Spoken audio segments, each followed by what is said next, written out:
Oh yeah, we back. Microphone checker, swinging sword lecture, closing down the sector, supreme neck protector. Better warn him, kid, Mr. Meffa. Boiling hot, about to blow his lid from the pressure. Too hot for TV, for cheesy. Too many wanna be hard, be easy. It's all in together. It don't take much to please me. Oh my gosh, what's up, 2020? We back up in here. I see the shooters keeping it moving, channel members keeping it moving. We gonna keep this shit alive, 2020 and beyond, to infinity and beyond. I am the Dawn, digital mob, boxing ego. Let's get it. What the fuck? Let's get it, bruh. Oh my gosh. Handling some business. But we back. We back streaming. Yeah. Savage life. We on that savage shit. Ego's channel done turned to a crime scene. Old media is dead. We didn't do it. It's not our blood. Facts. First 48. We the new first 48. And they know that we great. That's why they hate. West side, and we throw it for the west side. West side, when we ride for the west side. And you know I'm on that west side. Man, you know I'm on that west side. Man, you know I'm with that west side. Oh, I didn't think y'all forgot 2019 was a pretty good year, man. I mean, actually, it was a great year for us. We lost some people along the way. That hurt my heart. Oh, let me talk about this. Hold on, cut the beat. I just got back from Atlanta covering the Gervonta Tank Davis fight. The Bay Area lost one. You know, a lot of people won't know his name necessarily, but his name was RBC Bugsy from Richmond. I never had the pleasure of meeting him, but he got killed in Atlanta. And I seen him. I'm pretty sure I seen him at the Tank fight, bro. So, two Bay Area dudes, bro, in the same building. And something happened out there. He ended up getting shot. So, rest in peace, RBC Bugsy. You know, real Richmond.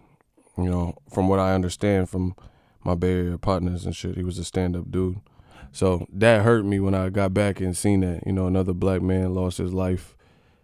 2020, man, we got to increase the peace. Let's get it. So, you know, I had to give it up for the Bay Area brethren. You know, it fucked me up, too, because I was in Atlanta. I was just down there. I guess he got killed on December 31st, didn't even make it to the new year. So rest in peace, RBC Bugsy, real Richmond. We back. Yeah, rest in peace to the broski. Like your channel, ego salute. Shout out to Rowdy Ralpher. We in the building, 2020. It's still Cali. We still mobbing. Yeah. Picture us rolling. Atlanta is dangerous. Lived there 15 years. Damn. I mean, I'm sure every place got that in them spots. You gotta stay out the way. It just be too much. See, that's why I don't really do nothing much for New Year's Eve, because it's just like overrated. New Year's Eve is overrated. Motherfuckers got that stick on him. Clubs be packed, traffic.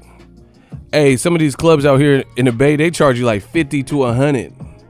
50 to 100 for a stank ass club that smell like Long John Silver's. Hell nah, bro. This shit smell like Long John Silver. You ever been to a club? Right when you go in the club, it smell like Long John Silver's. Nah, I ain't paying 100 for that. For that, I ain't paying 100 for that. Smell like hush puppies out this motherfucker. You want me to pay 150? Like Dazn, you want me to pay for the, you want me to pay the 50? Yeah, bro. If oh, this is gonna be a good year. Oh my God, this is gonna be a good year. Maybe I should buy a blimp. You know, this is gonna be a good year. It's gonna be a real good year. Long John Silver's can't even smell like Red Lobster. Man, that's what I'm saying. Hey, I'm glad you reminded me that. Listen, before your taste buds mature as an adult, when you don't know what fine dining is, like, cause I'm saying, like, before I like touched some money and shit, Red Lobster used to be like to me, that was like a 5-star restaurant. Like when I was a kid and shit, I was like, damn, these cheddar bays, them cheddar bays be hitting. But that shrimp scampi, hey, I might, I'm about to go vintage. I don't know if it's still good, but I might get some of that shrimp scampi, bro. Because like since then, I've been to some real, like way nicer restaurants and way better seafood places.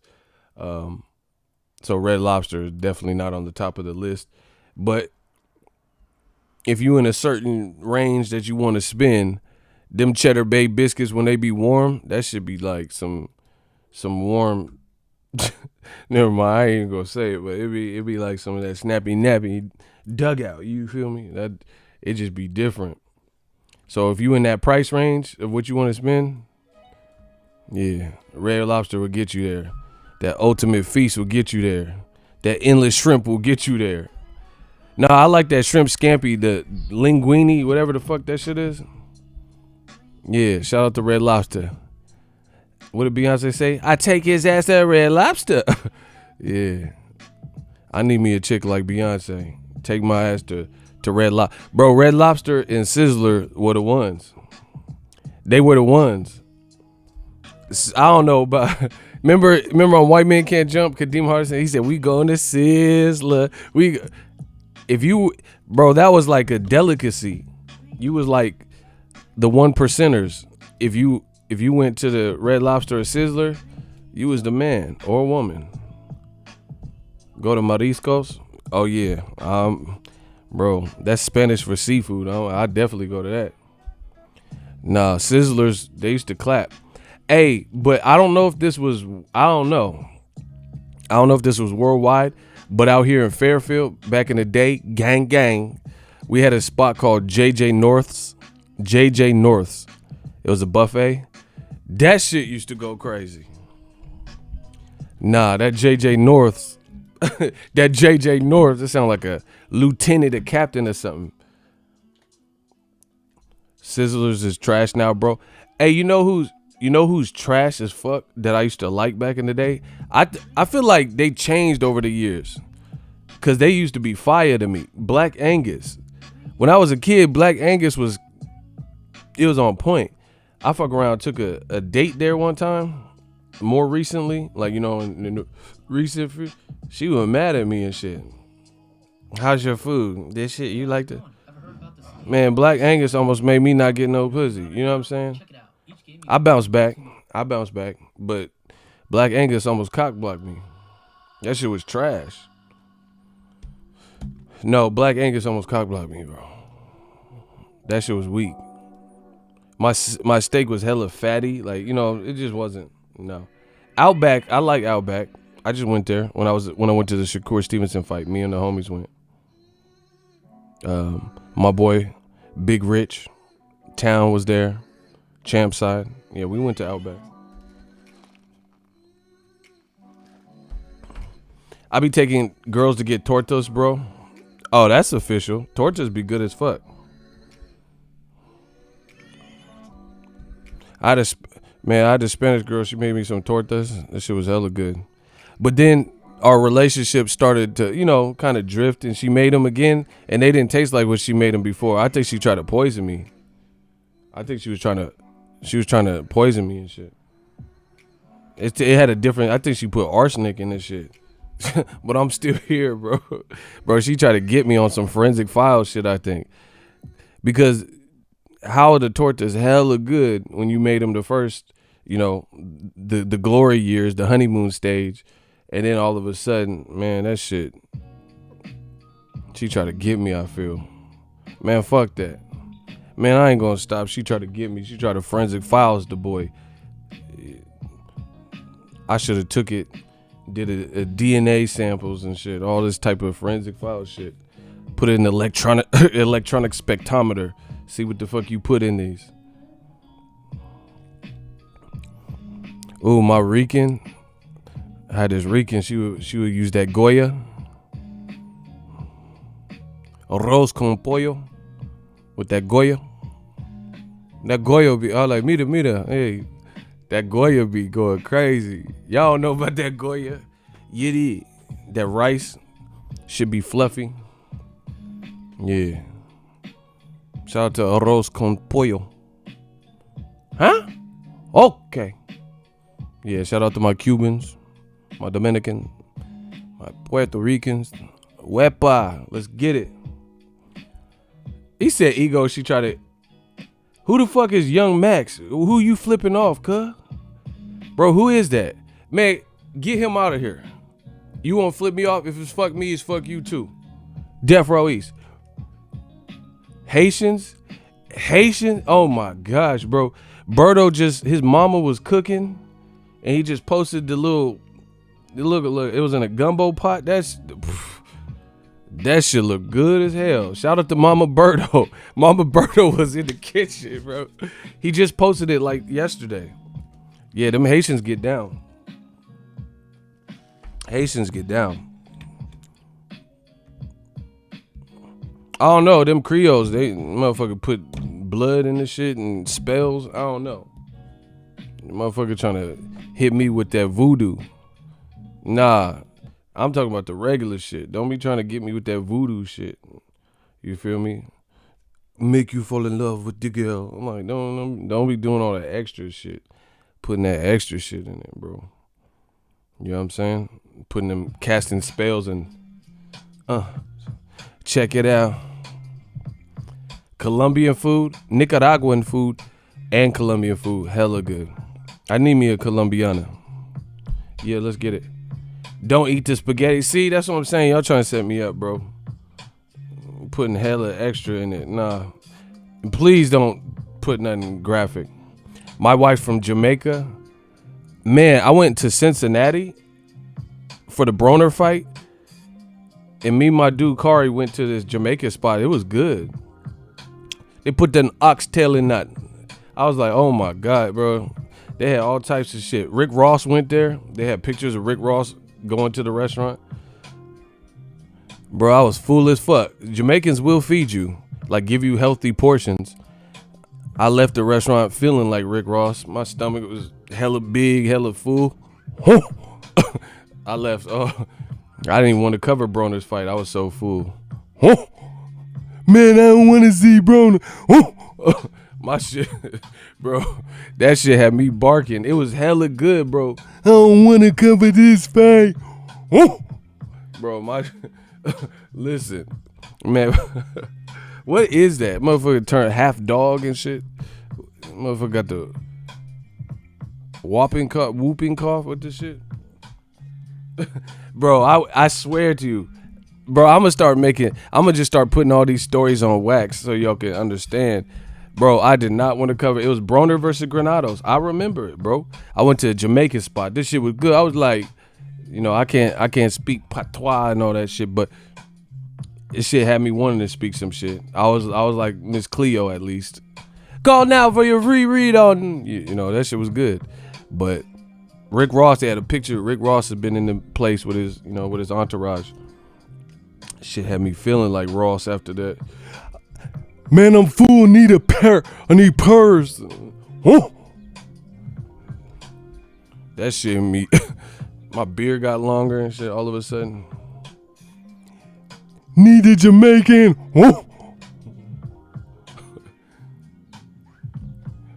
He's at Riddick Bow and Lennox Lewis. That shit had me wolfing.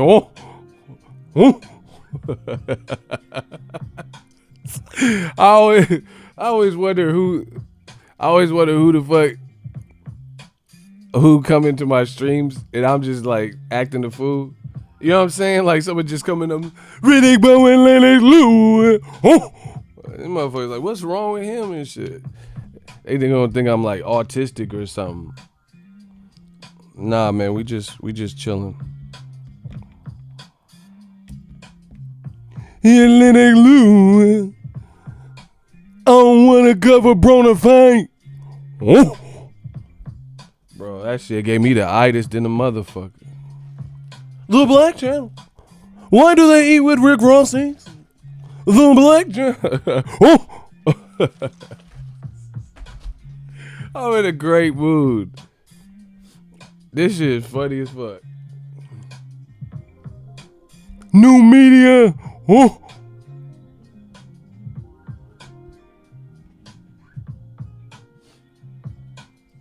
Hold up. Hold on real quick. Hold on.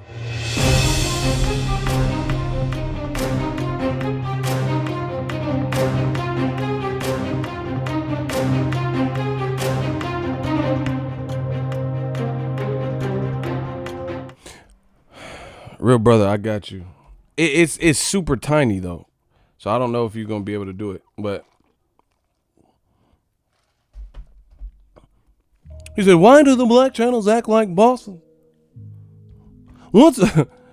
That's how old media try to go to the tank fight. Where is the crown? I thought Gervonta was a star. What's up with all the mink? I'm gonna call Peter. Where is Peter at a time like that? Bro, they had the animal first. Atlanta was like Animal Kingdom out this motherfucker, bro. This shit was like an Animal Kingdom. Motherfucker had panther skin and shit. I was like, oh, it's T'Challa. Oh, shit, that ain't you. Motherfuckers was dressed like pumas and minks and chinchillas. That shit was crazy. Atlanta. Black Hollywood, you know? Yo. This is kind of like an old Outcast type beat. Hey, Ego, Narco Season 2 coming out soon. Bro, I'm not even up on it. I mean, I heard it's a real good show, but I got to watch it. Okay, you doing the most. He said they wearing a lion's head. This is not Coming to America. Where's Akeem?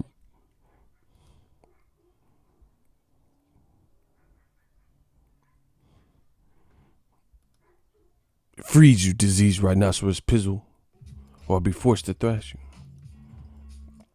All right, let's get it. And Lennox Lou. Yeah, I got to get on my narco shit. But shit, all I have to do is look at Maidana Instagram. Narcos Maidana. That motherfucker, he part of that. Ever since he got them Floyd payday, that motherfucker got a mustache and shit. Ole, ole, chino. That motherfucker Narcos. I just follow him. I get all the Narcos. You motherfucker be buying Gucci and shit. Maidana got bread. Man, he flipped that Floyd shit. That motherfucker flipped in, got a quarter piece. You know what I'm saying? That motherfucker flipped the brick and shit. No, for real, Maidana got it. He got jewelry. When you start acting like this, Maidana got a little bag and started wilding, bro. Man, don't let me get that type money. Let me get a Floyd payday. I'ma act different. Fuck that. I'm gonna be doing these streams with a fucking gold-plated dashiki and shit, bro.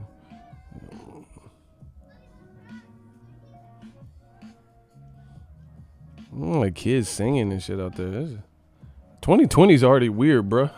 The kid said, ooh, ooh. The window open. I'm like, what? I thought it was some ghosts and shit. I thought it was a rematch room. Sent some ghosts and shit. That shit was weird. Ooh. Y'all didn't hear that? Canelo said he glad he lost to Floyd. Man, get him out of here. Yeah, you got your ass whipped. You try to turn it into a positive. I hate that.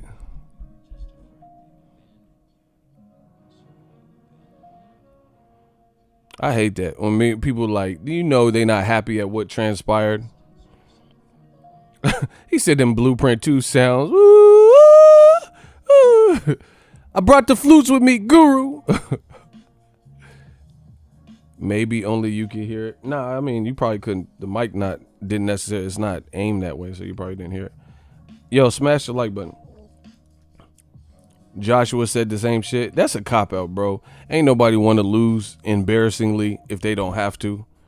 They just trying to find a silver lining, light at the end of the tunnel. Oh, yeah, my loss, I needed to lose. Bro, Sean Porter lost, but he didn't lose like that. He lost to guys, but he didn't lose like Joshua. Mr. King Palmer, my guy. Salute Ego. If T.O. beats Loma, he might go against Tank. What you mean? Nah, I don't think so. Because I think he's big. I think he's going to be at 140. I don't think he can keep making weight for years to come. He's kind of alluded to that. Yeah, trying to convince you they ain't hurt. Like your girl break up with you And you try, man, fuck that bitch. I'm just gonna sit here and play this Call of Duty. Try to act like you ain't affected by it. Your girl posting pictures looking bad as fuck on social media so your dumb ass can see it and it get back to you. You ever see that? Motherfucker, you break up with a chick, she start posting pictures looking good. Like, why don't you look like that towards the end of our relationship? That should be weak. She posted pictures. She in the gym and shit looking hella good. Like, that's some bullshit, bro. You gonna look better after me? I'll be on them Denzel shit. Oh, you motherfuckers. All right. Okay. Yeah, so all of a sudden you want to start going to the gym, huh? You gonna use that gym membership I bought you. Yeah, you want to lose. Oh, yeah, you want to show some stomach, huh? Yeah, I've been planning this all week. Bro, that should be having me hot. Nah, fuck that. Yeah, they get that get back syndrome. I hate that. Like, now all of a sudden you doing good without me. I want you to do worse without me. You feel what I'm saying? I'm petty, man. Fuck that. You got to do work. I want you to get fired from your job. I want you looking like Halle Berry and losing Isaiah. That's what I'm talking about. Nah, at the beginning of the movie. I don't want you to look like Halle and Boomerang and, shit like that. Halle and Swordfish. Nah, you got to look like Halle in not even Monsters Ball. You got to look like the Halle from Losing Isaiah. That's what I want for you. Nah, fuck that.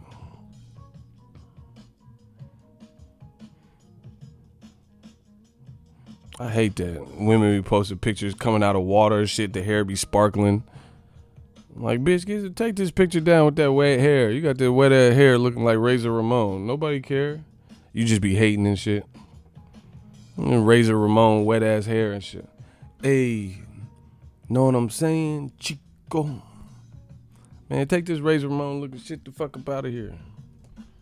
Chico. Hey, Razor Ramon, most disrespectful. That motherfucker got a vest and taco meat and a toothpick. Capiche? Chico.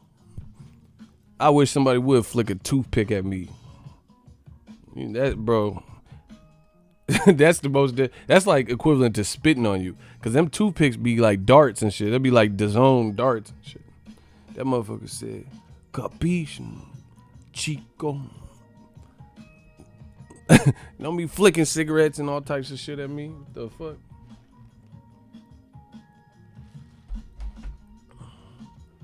He said he wasn't even Latino. Bro, he had people fooled though. I'm trying to think of who the illest Latino. Rey Mysterio, Eddie Guerrero. Eddie Guerrero, bro, that motherfucker was raw. That frog splash shit, that motherfucker jumped off all types of shit. Rest in peace, Eddie Guerrero. Them the illest. Rey Mysterio and Eddie Guerrero. La Raza. What you mean? Oh, I thought you said not Eddie. I was like, you tripping. I used to like Tatanka too. Remember Tatanka, the Native American? Remember Sable? She was fine back in the day. Remember Sable? He said his name was Scott Hall. Yeah.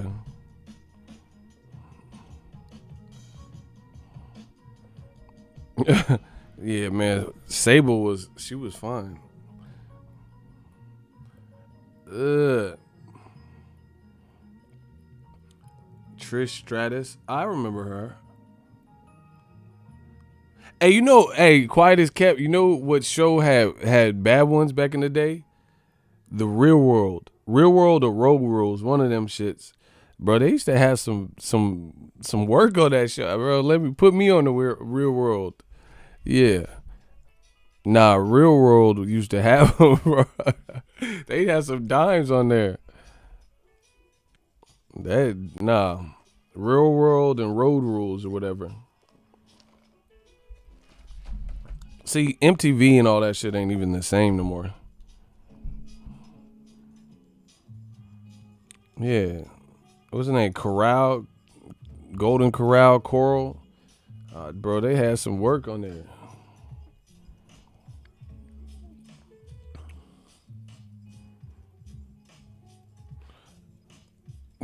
And I ain't even gonna say nothing. Y'all tripping.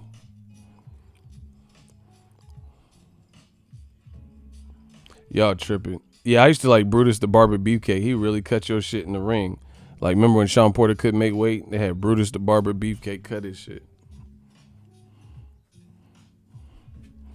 Yeah, Hallie in Jungle Fever, fiend out. She was, damn, they got Hallie trying to be a fiend in these movies. Stacy Keebler. Hey, y'all tripping. Hey, we got to talk about boxing. Y'all tripping. Y'all trying to bring back memories and all types of shit. I can't even get with, like, I don't even watch these reality shows like Love and Hip Hop. I don't watch none of that. I don't watch TV like that. But I feel like the introductory real reality shows were better. Like Real World, that shit was kind of cool. Hey, remember Jerry Springer? Jerry. That's how boxing fans be. Like Jerry Springer audience. Motherfuckers be like, Jerry. And you know what I used to hate on Jerry Springer? Like, and please, I don't want BLTs and all these motherfuckers on my shit mad at me. I'm just telling you my opinion, but I don't care what you guys do in your personal time, full disclosure. But the episodes where somebody's dating what was perceived as a woman, but it was really a man, and it would always be like, yeah, I have something to tell you. And he's like, yeah, what's up? And he's holding her hand and shit. I have something to tell you I've been keeping from you. I'm a motherfucking man. And then they do the regular male voice. That shit would be kind of cap. Like, bro, what is she like?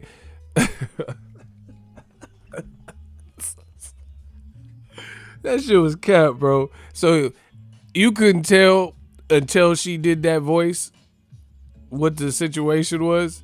Yeah, just, you know what I mean? Because at first she'll start talking like Michael and shit, Michael Jackson and all that. You know, I just wanted to, I'm not like other girls, and you know, the force got a lot of power. Like she was doing that rock with you shit, doing that type of voice like MJ. You know, the way I'm feeling, the force, it's got a lot of power. I'm a motherfucking man. Oh, man, come on, bro. That shit. Come on, bro. See, all of a sudden the voice get ultra deep, start sounding like Al Heyman and James Earl Jones. Man, come on, bro. That should be funny as fuck on that Springer. Yeah. Like, cause why would, like, first of all, just listen to the dichotomy of it. Like, why would you announce, like, if you were changing your voice this whole time, why you gotta tell them with the deep voice? You see what I'm saying? Like, wait, why can't you be like, yeah, I was born a man? You know? Why would you be like, does something have to tell you? I'm really a man. Like, that shit fake as fuck. That should be fake to the motherfucker. Why would you have to say it like that? Like, you could have just did the same, carry on the same voice you had been. You don't have to switch your voice to the deep, just hit that deep shit real quick. Nah, bro. I'm really a man.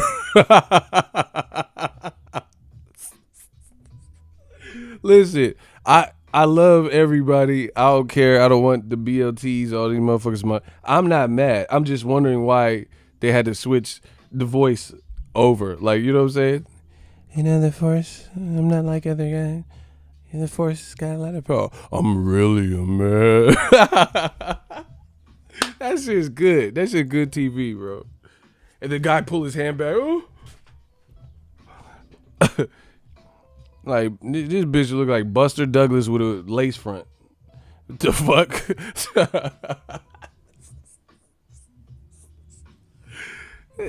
Like, you could tell, like, come on, bro.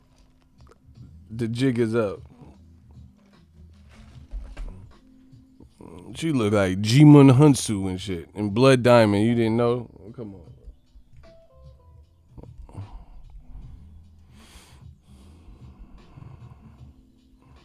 Wesley and Tu Wong Fu, you didn't know? Okay.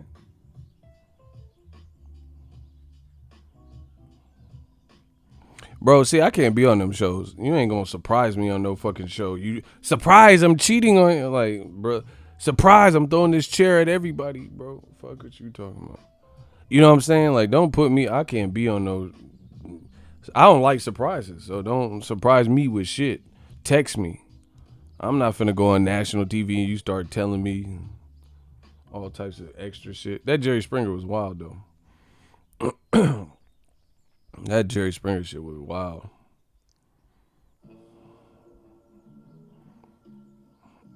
He said they went from Mariah Carey to Barry White. Y'all tripping. Girl, there's something wrong with me.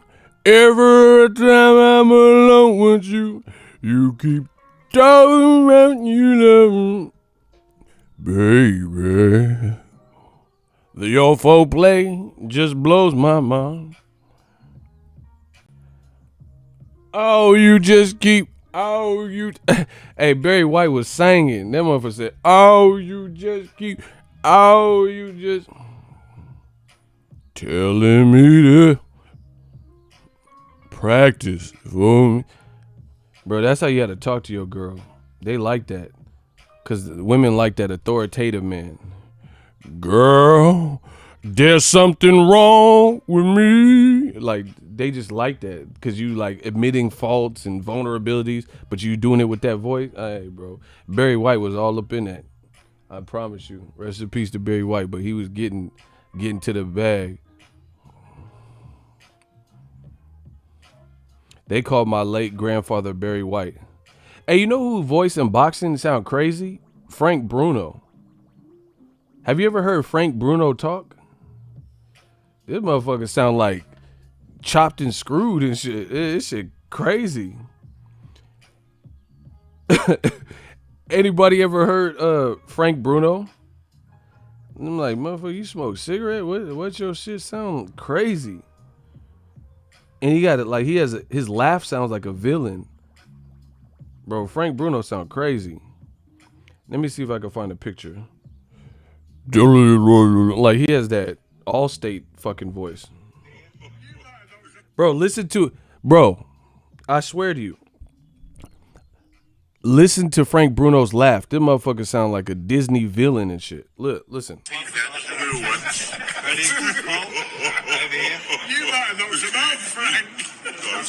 What the?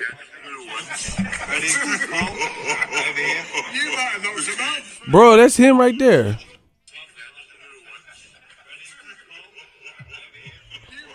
Bro, what the Bro, what the fuck was that? Bro, imagine going to, like, my voice ain't no punk. You know, I got a little, I got some depth to my shit. But, bro, what the fuck was that? Imagine, just picture you went to a comedy. You go to see Step Brothers in the theater. And then the funny part, I want some fancy sauce. And like, ha ha ha ha ha ha. And this mother, bro, is God behind me? Like, who the fuck was that, bro? That shit sound, no, that motherfucker got a biblical ass laugh. You got too much. No one voice should have all this power. That shit sound creepy. Motherfucker sound like a transformer or something. Them motherfuckers shit sound. Just fucking Satan. What the? Nigga said, nah, bro. That shit, bro. I heard that. That shit scared me. I ain't going to no comedy club with Frank Bruno. That motherfucker. Man, you fucking old G.I. Joe Cobra Commander ass voice and shit. Man, I ain't fucking with it. He said he sound like the drunk devil. That, bro. Yeah. You'll never find ass laugh. Hey, King Corleone, please, bro. He said he sound like the laugh at the beginning of the first Bone Thugs and Harmony. Bro, he sound like all that satanic type shit. St. Clair, no.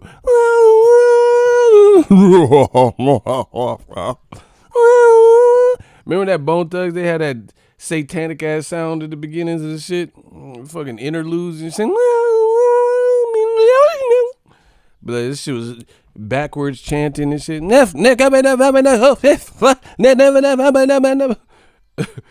this motherfucker fit right in that track. Did you get Frank Bruno on it? St. Clair.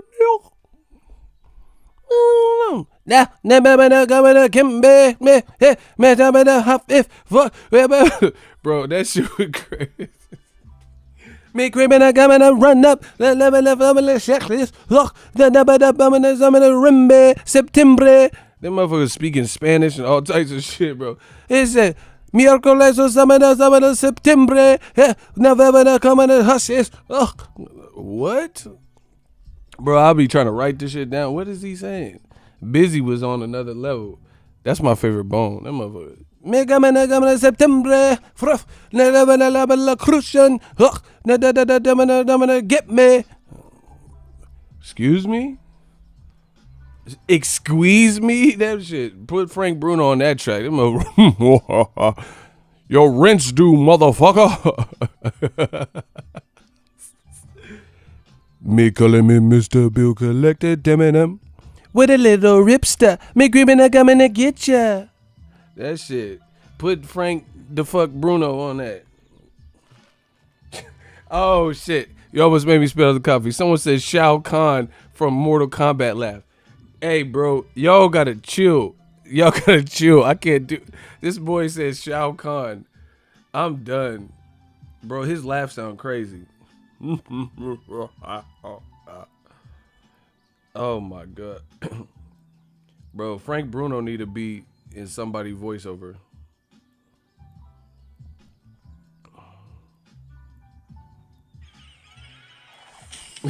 This shit funny. Smash the like button.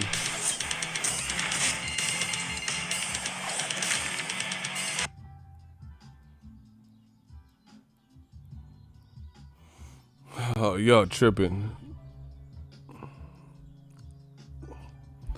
Oh my god, I was not expecting the live stream to be on. Ladies and gentlemen, it's the True Khan. That's right. Tournament. Shao Kahn is pretty strong. Smoke wins. Jade wins. Finish him. Finish her. Fatality. Flawless victory. Excellent. Kintaro wins. Outstanding. Well done. Super.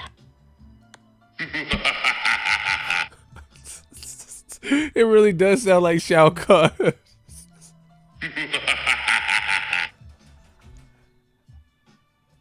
That shit so funny.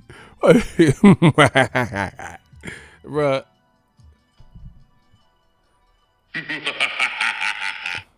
I'm done. This motherfucker said Shao Kahn. I'm done. But if you just analyze a laugh, bro. If you can't just have that laugh in public. Bro, that you gonna scare children, all types of shit. What's up, LJ? She hating. LJ hating on me. Yeah, smash the like button. All right, we got to get to it, bro. Y'all got me cutting up. Dazn, Eddie Hearn said he wants to raise the price to $50. Is that a good idea, yes or no? Let's start there. $50? $50 a month for Dazn. That's what Eddie Hearn says he's going to suggest to the people at Dazn. Is that a good idea, yes or no? Here's what they think about you. Here's what they think about. Goddamn, I'm glad y'all said it all. Used to be hard, now you just wet and soft. Heard you was down with the AK. Here's what they think about you. Then I seen you in the video with Michelet acting like straight bozos.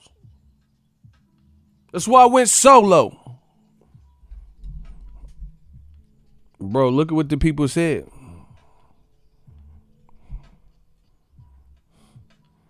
He said Chris Tucker voice. Man, nah. Dazn is worth $1 a month. Hey,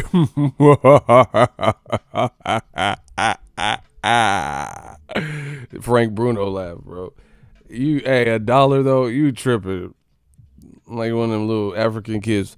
For 32 cents a day, you can own Dazn.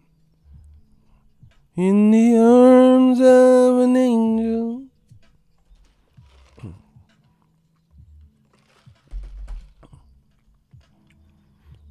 Yeah, bro. How are you gonna raise the price by $30, which is more than double? 20 plus 20. I'm not the smartest brother in the world, but 20 plus 20 is 40. $40. You gonna talk about raise it by 30 without upping the content? Bro, Dillian White keep talking about Wilder ducking him, but he don't fight Luis Ortiz. Bro, you stupid for that song? I don't know what song.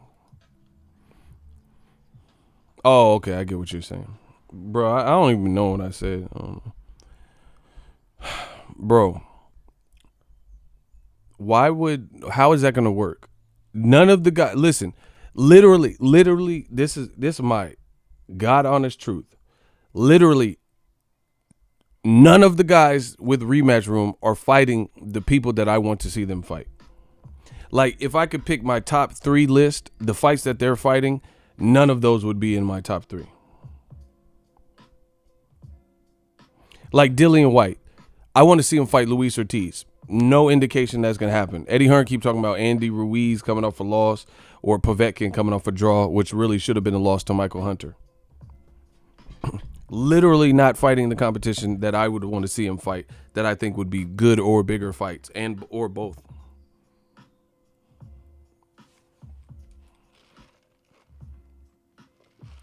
He said, you pulling teeth for the dub, ain't no way nobody paying 50. That's what I'm saying. Eddie, if he thinks he can get away with 50 a month when Netflix costs $14, Hulu costs $7, $9, whatever, Disney Plus is $7, ESPN Plus is $4.99, then he's sadly mistaken. He really don't know. There's no way he understands the American market. He said, Chris Rock voice, $50. Good Lord, that's a lot of money. That's what I'm saying. Hey, bro, that's way too big of an ask, which is why it's foolish to even say that. Showtime is $11 on YouTube TV. Yeah, and it's about $13 on cable, probably. On DirecTV. Ain't nobody paying no 50. That's like a gym membership. Actually, that's double my gym membership. And I got a pretty nice gym. My gym is probably like $25 a month. You know? That's double that. And the gym's open probably 5-6 days a week. 24 hours for the most part. DAZN ain't open. There ain't fights on 6 days a week or no shit like that. Come on, bro. Like even the Showtime or like let's say Netflix, Showtime or Netflix, it don't matter. We use both.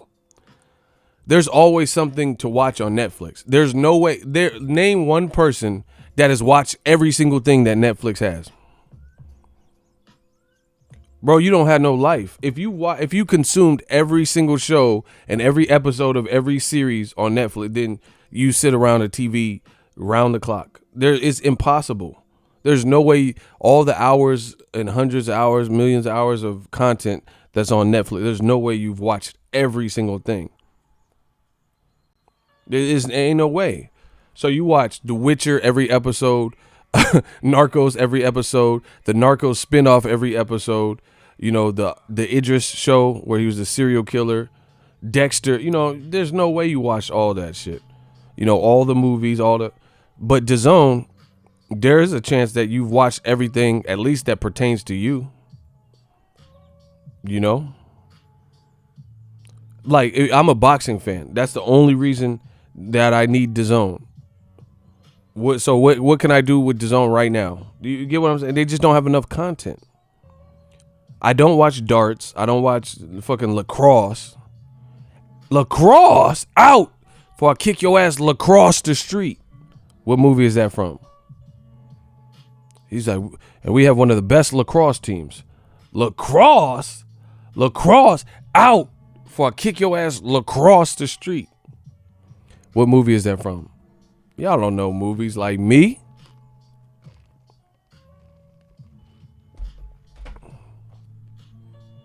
How high? Nah, close. It would probably be the same genre. No, it's not How High. Nope. Told you, y'all don't know movies like me.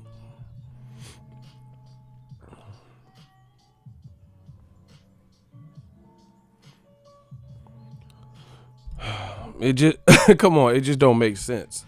So there's not enough to occupy you for like even Disney Plus, bro. I'm gonna go on Disney Plus right now. I got it. Hold on 1 second. This motherfucker annoying as shit.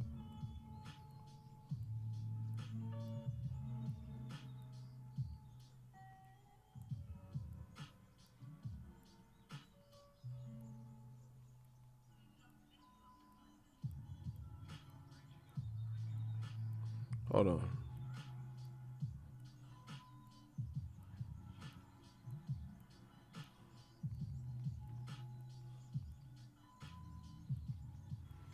Smash the like button.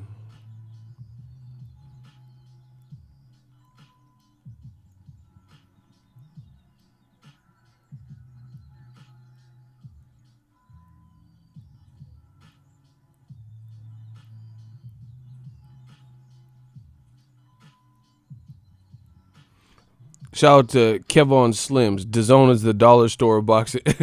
You wrong. Listen, what were we talking about regarding DAZN? Oh, Disney Plus. All right. Watch. I'm a just a quick peruse. Look. Look, this is Disney Plus. All right. They got High School Musical, Attack of the Clones, Star Wars, Jeff Goldblum got a show, Avengers Endgame, Zootopia, Return of the Jedi, Avatar, Toy Story 2, Monsters Inc., Ratatouille, Rogue One, Santa Claus, Captain Marvel, Monster University, Cars, To Go, Togo. These are originals. Boy Meets World, Smart Guy, Frozen, Lady and the Tramp, Phantom Menace. You know, all the Star Wars, basically. Iron Man, Pirates of the Caribbean, Captain America, the first Avengers, Guardians of the Galaxy 1 and 2. What else do they have? Dumbo. I could have bought a place in Dumbo before it was Dumbo. Guess how I'm feeling? Dumbo. So basically all the Iron Mans, all the Thors, Doctor Strange, Ant-Man, Gordon Ramsay Show, Life Below Zero, Muppets. Bro, this is just... They have Hannah Montana, Boy Meets World, That's So Raven, The Sweet Life, the original X-Men. That shit used to clap on Fox. And that shit used to go. Spider-Man, Gargoyle. Gargoyle. I gotta watch. Gargoyles used to clap too. Chippendale Rescue Rangers, Parent Trap, Muppet Baby, Goofy Movie, Goof Troop, Hercules, 10 Things I Hate About You with Heath Ledger, rest in peace Heath Ledger, Beauty and the Beast, Sleeping Beauty, Nightmare Before Christmas, Fantasia. Bro, Gargoyles, that shit used to be raw. The Mandalorian, yeah. Bro, they got heat. You like it what you see. They got that heat. Man, I ain't watching no fucking Zac Efron. Hell no. High School Musical. I ain't never seen that. So anyway, that's $6.99 and that's what they have. DAZN, okay, I want to watch boxing. So what am I gonna watch? Fights that are on YouTube, like De La Hoya versus, Ike Corte, that I can watch on YouTube for free. They put all of their content boxing related, like exclusives, like 40 days, all these shows, one night. They always try to put a number in it. One night, one day, 3 men and a baby. It's all types of shit. They put all those shows on YouTube. Bro, this business model suck. That's just the way to put it. It suck. You how you have exclusive, like the one night shit is cool, but you putting it on YouTube for free. I told you, it don't make sense. It don't make sense. You put all your content unadulterated, the same quality, and you put it on YouTube. So why do I need to buy DAZN app to watch exclusive content that is on YouTube for free? You know, Mayweather, Canelo, they did a premiere. Like, this is, bro, that shit happened in 2013. Like, how you attracting, it's 2020. So how you attracting current fans with a fight that's 7 years old? People have had 7 years to try to watch that fight. You know what I'm saying? Why do you think millions of people are going to watch it from start to finish when that's just been on YouTube and shit and Daily Motion? I mean, that's just stupid. Come on, bro. A 7-year-old fight, 2013. Come on, bro. May 2013. So it's like 6.5, 7 years. That's like me bragging about a girl I had, an ex that I had 7 years ago. Man, I had this girl named Cindy. Man, Cindy had booty, man, Cindy. Man, Cindy had bottle, a Coke bottle. Like, the fuck you talking about some shit you don't have now? That's why everything I say is true to life, man. Like, I tell you jobs that I used to work. I used to work at Lowe's. I'm not embarrassed of that. This is who I am. I ain't got a front. But what the fuck is that Lowe's got to do with me now? Best Buy, what that got? Sears, you know, all these jobs I told you I've had in life, working at movie theaters. What that got to do with the current? Man, I'm trying to tell you, Cindy, she had money. It's just stupid, bro. Talk about Danny, champ of the world, Danny. Talk about Danny. Like, talk about what's popping right now.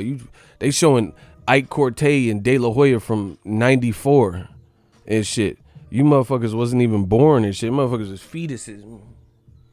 When De La Hoya fighting Cortez and shit, y'all was in the fetal position.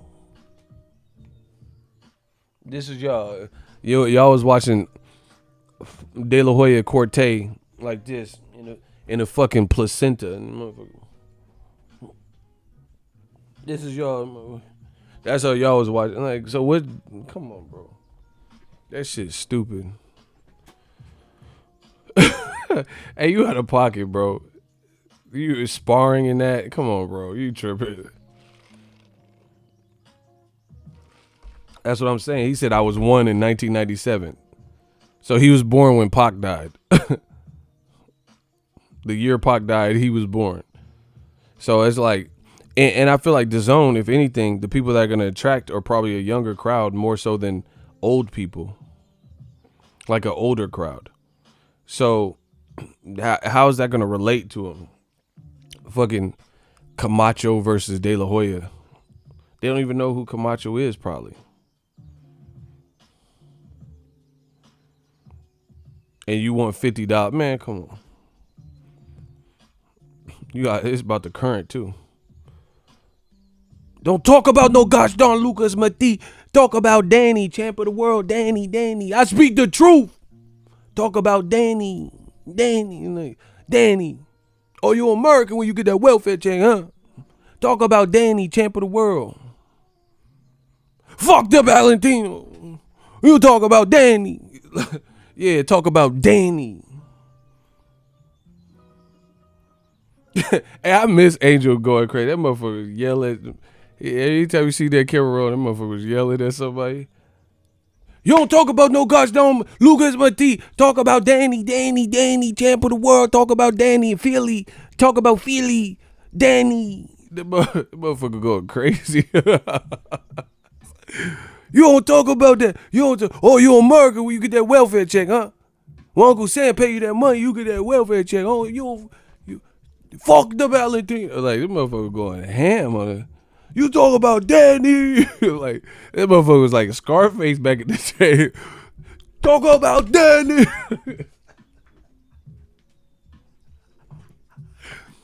You don't talk about no goddamn Lucas Mati. You don't tell me about no Mati. You go that way. You talk about Mati that way. You talk about Danny. Like, this motherfucker was going crazy. I'm on my Frank Bruno shit, bro. This motherfucker would go ham on them video. I used to be dying, bro. I miss that Angel. Bro, he got asked a simple question. That shit. So Lucas Matisse said, don't tell me about no Lucas Matisse. You talk about Danny. Talk about Philly. Talk about Danny. Champ of the motherfucking world. Talk about Danny.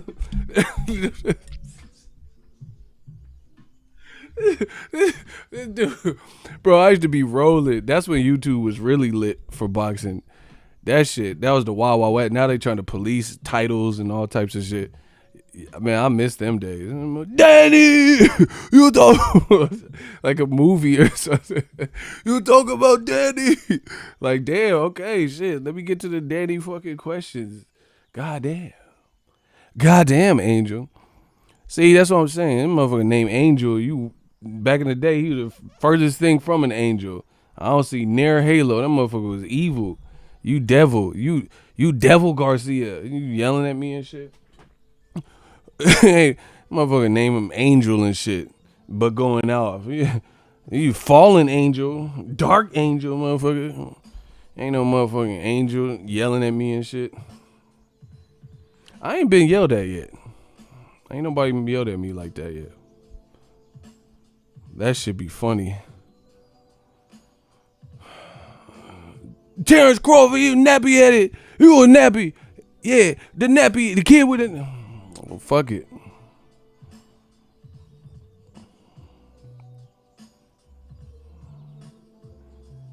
Yeah, Devil Garcia. I miss Devil Garcia. That motherfucker was funny as a motherfucker.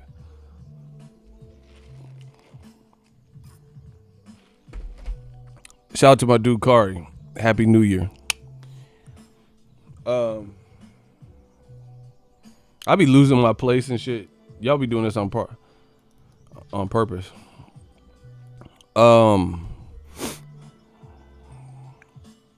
Why are there so many birds out? It's dark and shit. Fucking Alfred Hitchcock. Bro, I got the window open. I think these birds trying to get me. Yeah, he was belligerent. I like belligerent Angel. Just like I like the drug Pacquiao, the Hennessy Pacquiao. Pacquiao had a Hennessy sponsorship, but he used to drink Henny too. I seen it. Motherfucker was gambling, cockfighting. I'm talking about, you know what a cock is. I'm not talking about that. But anyway, motherfucker cockfight. That's the Pacquiao with the bangs and shit. I like the rebellious Pacquiao. Yes, I drink some Hennessy. If I believe if I just drank some. I drank a fifth of vodka, daring me to drive. I like that Pacquiao. That motherfucker crazy. He would beat your ass too. Like the religious Pacquiao, he's more tame. Yes, like them motherfucker be lying and shit. I want to. The Lord tell me my fight with Floyd. I will lose. The night before I had a nightmare, and the Lord he speak to me. It was he speak and tell me my fight with Floyd. I will lose. The Lord did not have. Man, come on, bro. The Lord came to you and told you was finna lose to Mayweather, but you told us all you was gonna win. Man, come on. Yes, I got to. I was on WhatsApp, and the Lord he text me. He text me and tell me that my fight with Floyd on WhatsApp. He says I will lose.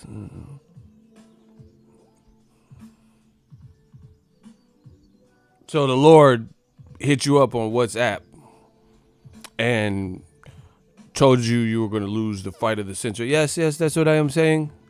I do believe I knew I would lose because my shoulder, and I hadn't went to that beach. I did not go to that beach and get the salt water from the ocean. And the ocean water healed me after my bite. Like, bro, you lying. That motherfucker be lying. That motherfucker back here be lying. This dude be lying, bro. Yes, I went for a swim and I seen the Loch Ness Monster. The Loch Ness, bro, you motherfucker be lying. don't know about now, but I'm talking about a couple of years ago. This motherfucker was lying. When I was swimming, I seen the Loch Ness monster, and I doggy paddled back to the shore, and all of a sudden my my shoulder was healed from seeing this great mammoth, the mammoth of the Loch Ness. Bro, what you talking about? The man, come on, bro. What the fuck? Ain't nobody in boxing did it like me. They can't entertain y'all like me. They can't do these impersonations like me. You blame us for getting off topic. It be you. Nah, y'all did this shit too, man. Y'all trying to blame me. Pacquiao. And then I went back to the shore and I saw Bigfoot. Bigfoot, he look at me and he tell me my fight with Floyd, I will lose. Oh, okay. So you seen a Loch Ness monster and Bigfoot in the same day. That's what you trying to tell me, Pacquiao. Yes, it's up to my promoter. Like, what the fuck your promoter got to do with, man, come on. I like when Pacquiao be doing karaoke. That motherfucker think he can sing like a motherfucker. I believe that children are our future. Teach them well and let them lead the way. Show them all the beauty they possess inside. Give them a sense of pride to make it easier. That motherfucker really think he be blowing and shit. I just started long ago, never to walk in your shadow. Like, hey, stop singing, please stop. That motherfucker think he be jamming and shit. Back at everything he be jamming. I said, if I fail, if I succeed, you can't take away my dignity. Like, please stop. You don't sound like Whitney. You sound like Whitty Hutton from Martin. Like, please stop. Pacquiao, please stop. Never to walk in anyone's shadow. If I fail, if that succeed. Like, okay. What do we have here? That motherfucker be saying this shit. I'm fucking with a scamming ass, rich ass nigga. Fucking with a bitch ass, like, who is that? City Girls? That motherfucker. Yes, I'm scamming with a rich ass scamming ass. No. Stop. Please stop. Stop it! Please stop, Becky. That motherfucker be singing the latest and greatest hits and shit.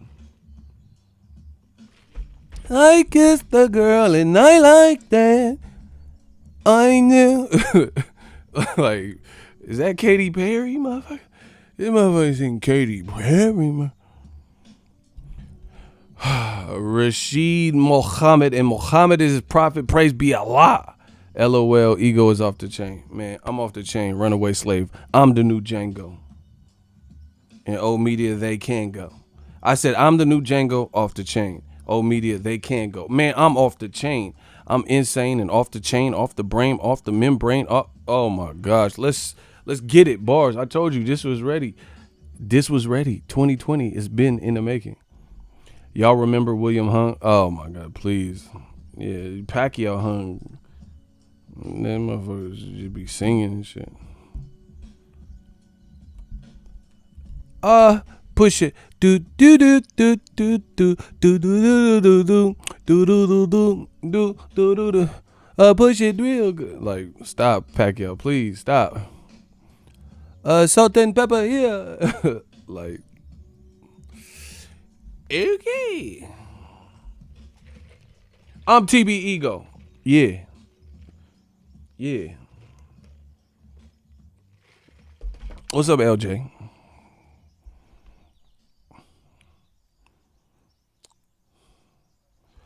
Y'all tripping in this comment section. I'm trying not to look too much because y'all putting hella craziness. When I was young, me and my mama had beef. 17 years old, kicked out on the street. Though back at the time, I never thought I'd see my face. Ain't a woman alive that could take my mama place. I was suspended from school. Scared to go home. I was a fool with that big boys breaking all the rules. Wee. I moved out and started really hanging and needed money of my own, so I started slanging. I ain't guilty because even though I sell rocks, it feels good putting money in your mailbox.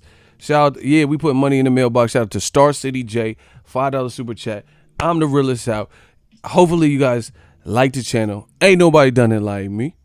$5 money gang. Let's get it. Pacquiao had a superhero, bro. That shit looks so cheesy. I seen it though. It was like the cuddler or some shit. I don't know. It was like a, man, come on, bro. The tick. That motherfucker's the flea or some shit. Yeah, I seen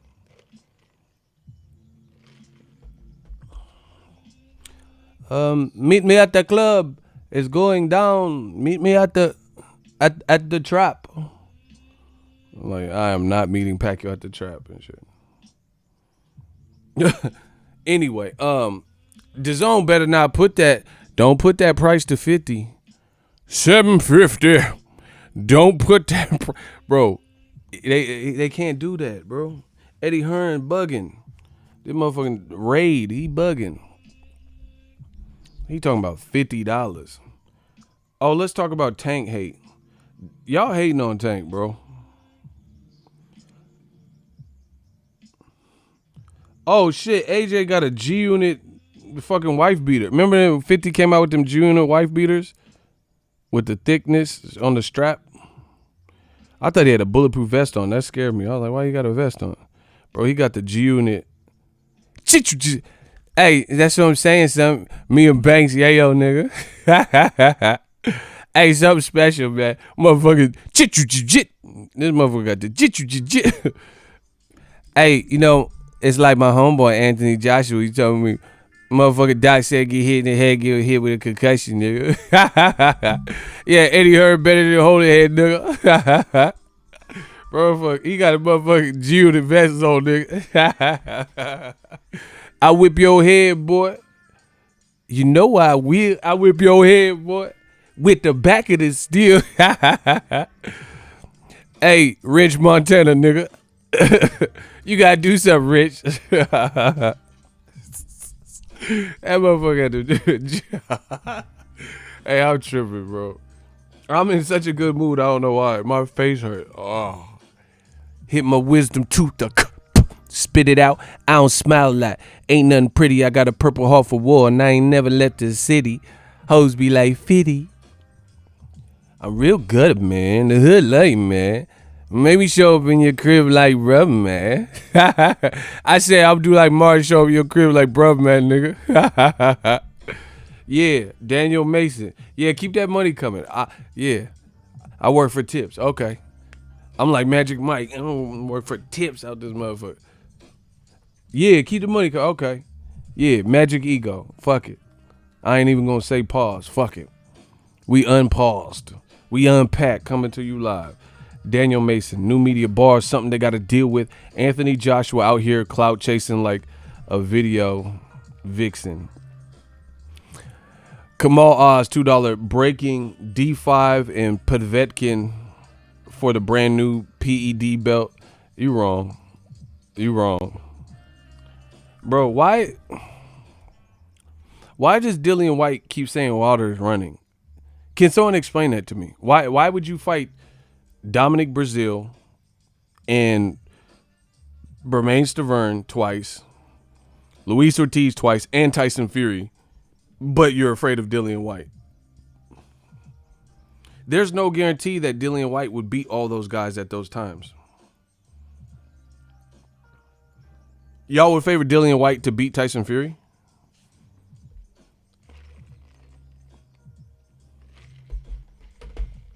Y'all favored him to beat Luis Ortiz twice? What are we talking about? I don't understand it. This shit cloud chasing gotta stop, bro. It's looking bad, man. Listen to me. I'm not trying to toot my own horn, but we going to do it a little bit. Do you notice on my channel, I don't ever notice or care what other people are doing? Straight alpha male shit. I really don't know what people be doing. I stay in my own world. I do what I need to do, and I fuck with Ego's Army. That's it. And I live my personal life. I don't ever be putting, I talk about fight game, the fighters, trainers, what they're saying. I don't be talking about what other people are saying in a negative way. But it's like, because I'm not no clout chaser. I am the clout. How you chase something that you are? That don't even make sense. I'm the clout. People come to fuck with me and the movement and the videos. They care what I think. There's a lot of people in boxing. They can have more subs than me, same subs than me, less subs than me. Nobody cares about what they have to say. People check for, they want to hear some impressions. They want some entertainment, and they want the news delivered to them. People fuck with me. They like when I be at these fights, they fuck with me. That's why I'm the clout. I don't got to clout chase. You know, aside from that, that's never been my thing. But, you know, I just talk boxing. I don't be like, oh, yeah, you know, John Doe boxing, I disagree with everything he said. Because I didn't watch John Doe's video. I don't know who these people are. You know, but in the fight game, you got Dillian White swearing up and down Wilder's ducking him. Why would you fight Luis Ortiz to duck Dillian White? That's like ducking chlamydia to get AIDS. You know, that doesn't really make sense. So, oh man, I'm staying away from that chick. She got chlamydia. But that chick with the AIDS, that's the one. Like, you don't duck chlamydia to get AIDS. That's just stupid. And I just had to put that analogy.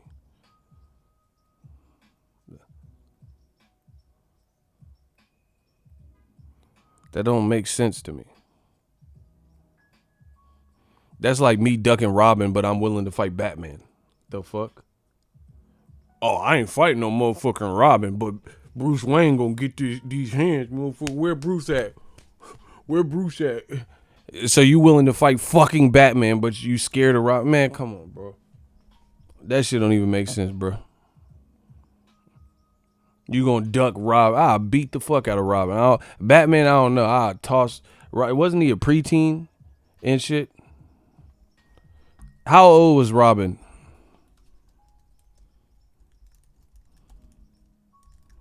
How old was Robin? This motherfucker name was Dick Grayson. I ain't gonna lose to no motherfucker named Dick Grayson. Motherfucker sound like a porn star. I'll beat the fuck out of Robin. Batman, that's something else. He'll probably fuck me up because Batman got batarangs and bat gadgets and all type bat tasers and all types of shit. I'll fuck Robin up though. Dick Grayson. That sounds like you either a porn with that name. You either a porn star or a news anchor.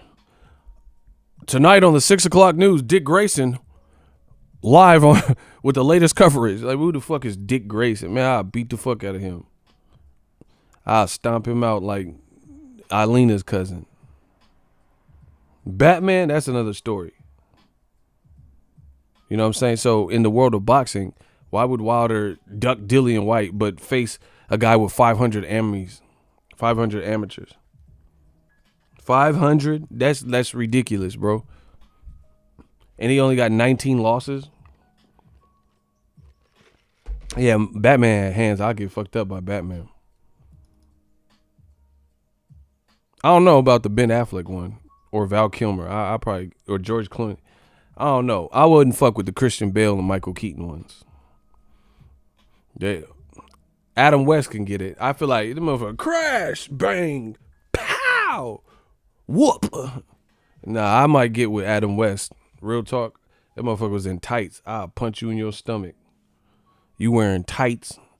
I'll punch you through that. I'll punch through your leotard.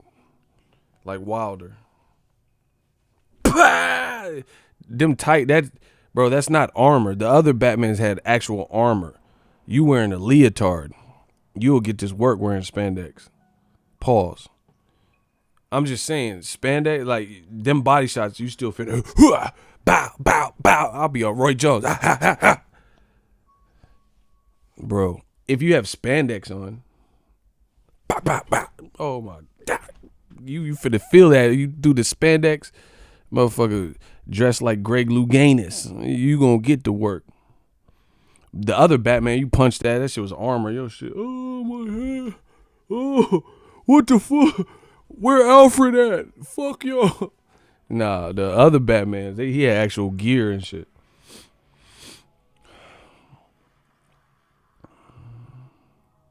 Oh yeah, Batfleck was kind of vicious, but I'm thinking of Ben Affleck. Yeah, he was kind of savage in the Superman versus Batman.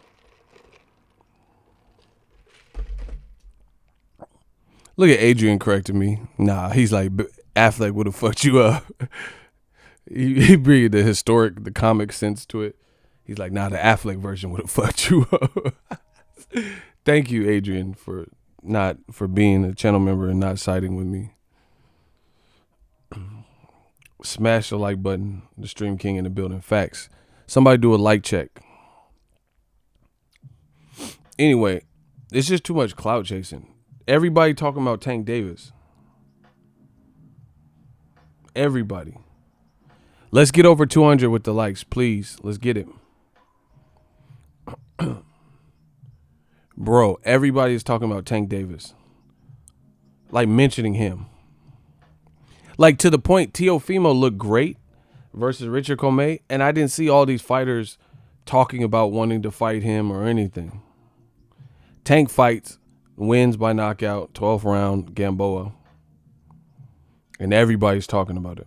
The other thing is, listen, I'm just telling you my opinion.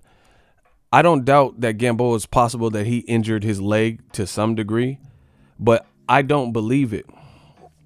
Yeah, I seen Coach Calvin Raw. He said, man, penitentiary style, you know how we do. Stick him. He said, stick him. Ha, ha, ha, stick him. That's some old school coaching. That man wanted his fighter to hit him with that shank, with that toothbrush that had been sharpened. Listen, I don't doubt that Gamboa might have messed up his leg, but I definitely feel the injury is overstated because they just did an interview with like Gamboa. He ain't even doing surgery, and he says he's just going to rehab it for 3 months, up to 3 months. Bro, I told you, my dad had a ruptured Achilles. He could not walk. He had surgery on his leg. They had to put like a metal thing in there. So whatever, that's not why he lost, bro. Whatever happened to his leg, because it's definitely the more minimal side of that type of injury. I don't even know if he ruptured it like they were making it. My dad went through that saying he was playing football, bro. If you have a ruptured Achilles, it's like your foot's almost like disconnected. There's nothing to connect it. You can't put no weight on it. And then motherfucker talking about we put some duct tape and all that. Bro, no, it doesn't work like that because it's still not connected. Your tendon is not connected. So whatever the fuck he did to it, he could have rolled his ankle or something or fell wrong and, hurt it. But he does not have a ruptured Achilles. I'm not even no doctor like that, but there's no way he has a severe rupture. He just got his ass beat, and it's at that part of his career where he doesn't want to look bad. He don't want to look bad like, oh, I just got dropped 3 times and stopped, because he didn't really do much. There's no way. So all the motherfuckers from old media hating on Tank, oh, he fought a one-legged guy. Even, Terrence Crawford jumped in. He jumped in on it and said the same thing. Like, oh, you fought a one-legged Gamboa. Bro, that's old media talk. All that stuff, and I told you, that's why you never heard me use that, because it didn't even seem right. I'm telling you, like, this is no cap. My pops, when I was a kid, was playing football, and I remember having to go to the hospital, and my dad was there, and he had surgery, and they had to put him under anesthetics for a small period of time. His road to recovery was like 6 months. He can like walk, but he couldn't move fully. It took about a good year. For him to kind of feel back to normal with his walking. I swear. So if Gamboa is talking about up to 3 months, he doesn't have a maximum damage ruptured Achilles. You look at David Hay versus Tony Bellew. You don't have to just use my personal experience from my dad having an actual ruptured Achilles. My dad got, the Achilles, he got cleated. Like he was running and then someone like on Pet Cemetery. Remember Gage was under the bed with that little scalpel? I used to hate that movie. That shit scared me back in the day. But you remember the grandpa put his slippers on and popped out of bed, and then Gage was there, and he said, and the guy, what happened on the movie? Oh, he just fell to his ground, and then Gage was like, no fair, and killed him. You cannot put weight on. I'm telling you, I ain't even no doctor. I ain't no doctor, but I know the people who really have fucked it. Somebody talking about Kobe and shit. Man, shut the fuck up. Kobe, first of all, Kobe is like 6'6", and he's like insanely competitive. And he finished a play or an inning or some shit, and then he was taken out of the game. Gamboa fought for 10 rounds with the rupture to kid. Come on, bro. And proceeded to get knocked down more times and get back up. Bro, you know how if you have a real ruptured Achilles, the energy from just being tired in a fight plus getting dropped and then having to get yourself back up, bro, it's like Gamboa is not superhuman. I'm telling you. Okay, just hear what I'm saying. To get knocked down onto a mat when you're already tired, second half of the fight, just to push, get yourself up and lift up takes energy, especially when you're getting hit with meaningful, hurtful shots from a power puncher. So, and plus natural lethargy, natural just like, being tired. So imagine if your Achilles ruptured, it's not like he's using the ropes and things to help him get up. He's just getting up from a standstill, and he's getting up pretty quick. I promise you, there's no way. There's no way. Gamboa is not, I don't give a fuck what nobody's talking about. He is not superhuman. So he might have rolled his ankle or, hurt it to some capacity. But as far as an extreme rupture, there's no way. Because you can't even, David Haye could barely even stand, and his leg, it's like your leg is, I see videos with like skateboarders that break their ankles and shit. You can't put no weight on it.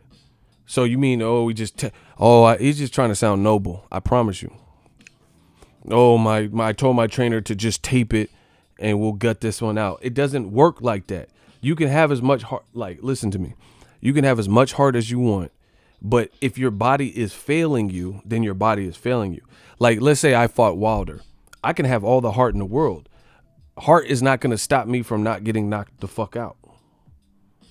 Because, if he hit me with blunt force trauma, your body is going to disconnect. That's the thing with a crazy puncher like Wilder. It's not a matter of do you have heart. It's a matter of your brain sending signals to the rest of your body. Hey, we don't like this. Time to go to sleep. You know what I mean? You can't be like, I have heart. Yeah. Your body is not going to cooperate with that. Fury got up twice. Block him. Block him. The fuck is Fury got to do with this? Block Cayman Islands. Excellent analysis. Appreciate you guys. Shooters, get on his head, bro. Come on. Get rid of him. The dude talking about Fury. What does Fury got to do with Gamboa and Tank? Bro, there's severities to injuries and pain. Gamboa is at the lower portion of the spectrum. If that's a rupture, if they're saying it's really even a rupture, I ain't seen no medical paperwork. Post a paper, show the paperwork where a certified MD and doctor said that. We just going off of what they came back and told us. What he put on Twitter.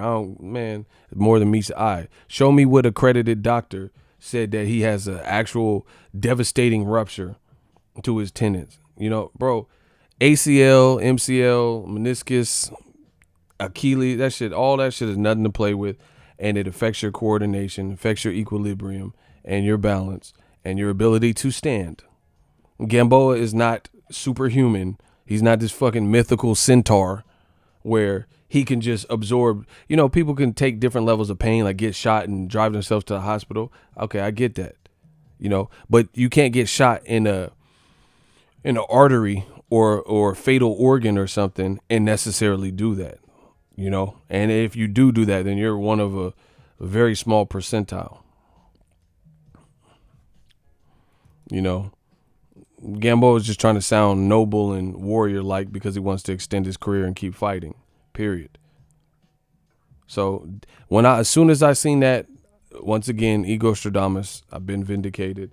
He talking about 3 months. There's 3 months and you're going to resume training. You don't have a maximum injury to your Achilles. Like they're making it sound like, the reason I'm talking about this, they're making it sound like the reason he lost was because of his one leg. That's why it looks horrible.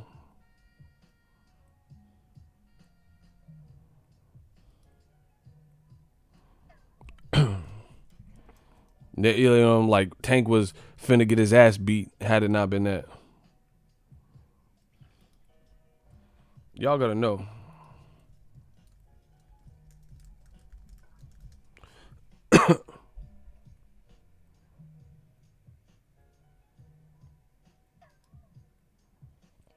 And you gotta just know sports in general.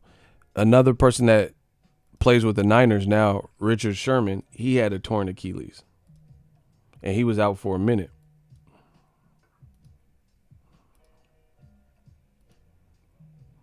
Richard Sherman says he's ahead of schedule. See? Bro, you got to know sports and medicine. Richard Sherman says he's ahead of schedule in recovery from Achilles and expects to play for the Seahawks in 2018.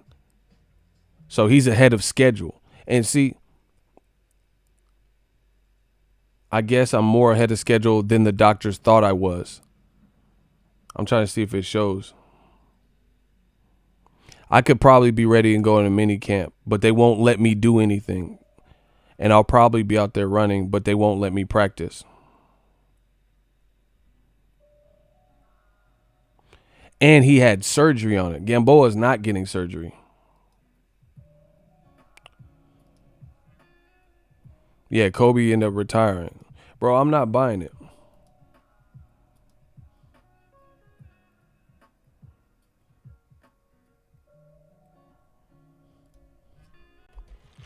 And like I said before, if you knock somebody down and they fall crazy and pick up an injury, how on earth is that the victor's fault or problem? What part of... Okay. That's like blaming Danny Jacobs because he broke Chavez's nose. Jacobs hit Chavez so hard and so flush with the shot, it clipped Chavez Jr. and his nose started bleeding and it broke his nose. So if the fight got stopped, then how is that Jacobs' fault? See how stupid they are in old media? If you pick up an injury from getting hit or dropped, then why would you blame the person who inflicted the pain? Smash the like button. Shout out to Jason. I mean, old media is so stupid they don't even think of things like this. That's why that's why I know it's hate, because it doesn't even remotely sound like something you could argue. You blaming Tank because he knocked Gamboa down so hard that he failed unprepared and hurt his ankle or his Achilles or whatever. Sounds pretty stupid to me. If Canelo knocked Rocky Fielding down so violently and he picked up a leg injury, how many people would blame Canelo that he got the knockout? Who would be like, oh, this is Canelo fought a one-legged Rocky Fielding? See, only for black fighters do they move the goalpost in such a way where it is now becomes your problem that you hurt your opponent. You remember Charlo fought Jorge Sebastian Hyland it was like on a PBC Barclays undercard? They blamed, oh, Charlo, he struggled with the one-legged person. He knocked him out. He hurt him, fucked his legs up. Bro, to me, that's more of a testament. Charlo was hurting him so bad that he was trying to evade and he fucked his leg up. That shows he's trying to stay away from that smoke Charlo got. But once again, if you're a black fighter, this is what the Black Channel, this is what they do. They move the goalposts and they blame you because your offense put them in a position, your opponent in a position where they picked up an injury. Triple G to fight Bill Bellamy and Tommy Davidson in 2020. Facts.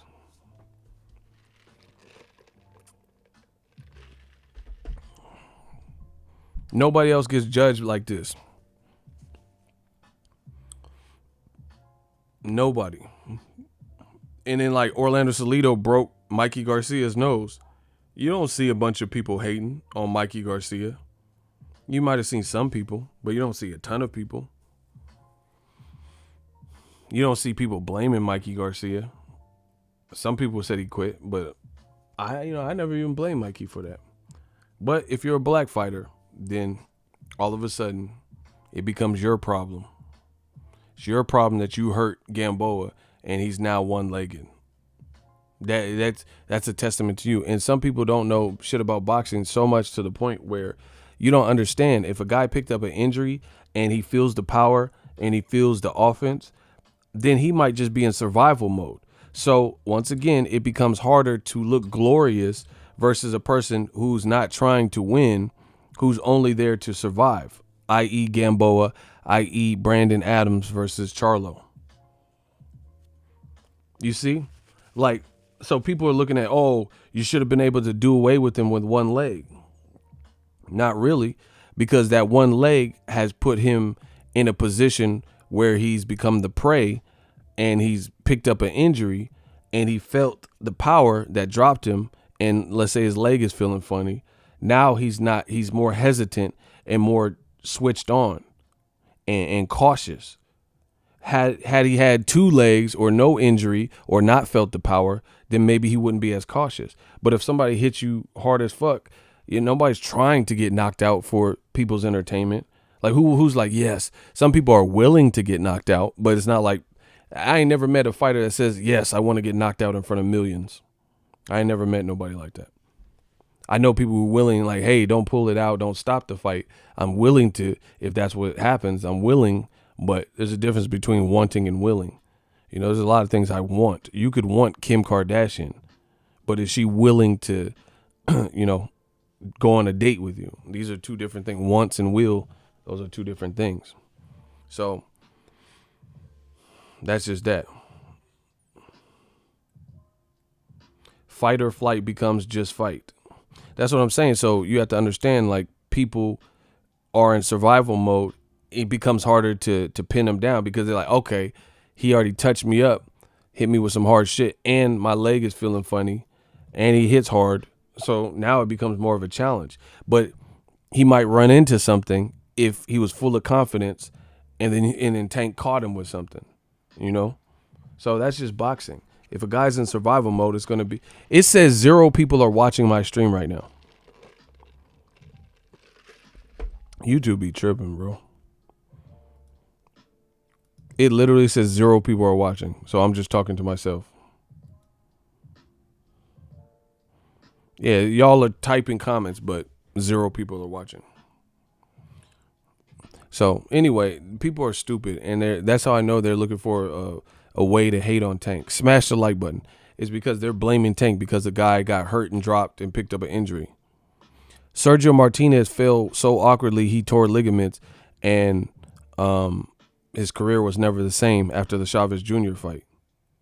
Right? Nobody blames Chavez Jr., but if you black, they're going to blame you. They're going to blame you for looking too good. So I told you it was preordained and destined that Tank was going to get hate. If he went and knocked out Gamboa in 1 or 2, 3 rounds, they would have said, oh, Gamboa's washed. This is why I told you it was a mismatch. But Gamboa, he showed heart. He was in survival mode, and he took more shots than people thought he could take, and he still got knocked out in the 12th round. They said, oh, but it took too long. You should have been able to knock out a one-legged Gamboa much sooner. That's hate. Since when does having to get the knockout apply? And why does it only apply to black fighters? Lomachenko, he hurt Jose Pedraza, a guy Tank Davis has stopped and won every round and looked good in that fight. Lomachenko had a whole rest of the round in 11 and all of round 12, and Jose Pedraza was new to the division. Lomachenko couldn't stop Pedraza. So This is how you know old media is full of shit.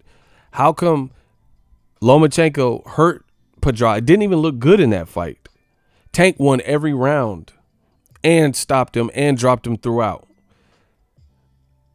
Lomachenko finally hurt Pedraza in the 11th round, had a 1.5 rounds to finish him, and he couldn't finish him.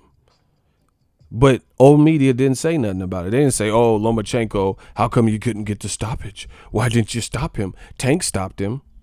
You know, new media might have brought that up, but old media didn't. But for a black fighter, stopping someone in the final round of a fight you're pretty well in control of or dominating, that's a bad thing because it took too long. Like Terrence Crawford versus Jose Benavidez, like Tank versus Gamboa. I mean, it's just bullshit. Straight up bullshit. When is stopping so? You have 12 rounds to do it. If you can stop someone in 12 rounds, you stopped them. You know, Wilder, it took 7 rounds to stop Ortiz. And he wasn't dominating the fight. Oh, well, he stopped him. End of story. So you have 12 rounds for a reason. What anything that goes on in those 3 minutes times 12 is perfectly legal. Or if it's a 10 rounder, then you have 10 rounds. You have 2 less rounds to do it. But if you do it within those within that time frame, then you did the damn thing. But for black fighters, again, move the goalpost. You got to get the stoppage in 5 rounds or less. Ryan Garcia, he's a power puncher. He fought Jason Velez. Didn't even stop him. But once again, we don't hear this from old media. We don't hear, oh, why didn't Ryan Garcia stop Jason Velez? He's not a champion. Bro, Gamboa is better than Jason Velez. Ryan Garcia is a power puncher. He looked bigger than Jason Velez. And Ryan Garcia didn't even look great in that fight. Once again, Jaime Munguia versus Dennis Hogan. At that point, no one had even seen Hogan really fight. He went 12 rounds with Hogan. He went 12 rounds with Inoue. And there was no precedence for him to have to get the stoppage. But if it's a black fighter, if it's someone who's considered washed or less than, it's a mandatory that they stop them early, or otherwise they're going to be judged by 12 and, judged by the word. Come on, bro. Looks stupid. Even if Tank got no stoppage, he still beat Gamboa down. So why is it such a sticking point for a black fighter to have to create not only knockdowns, but a knockout?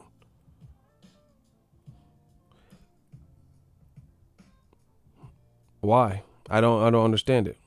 That's not how boxing even works. So I could tell it's a bunch of racists, tribalists, nationalists, people who believe in favoritism type fans that are trying to create this narrative.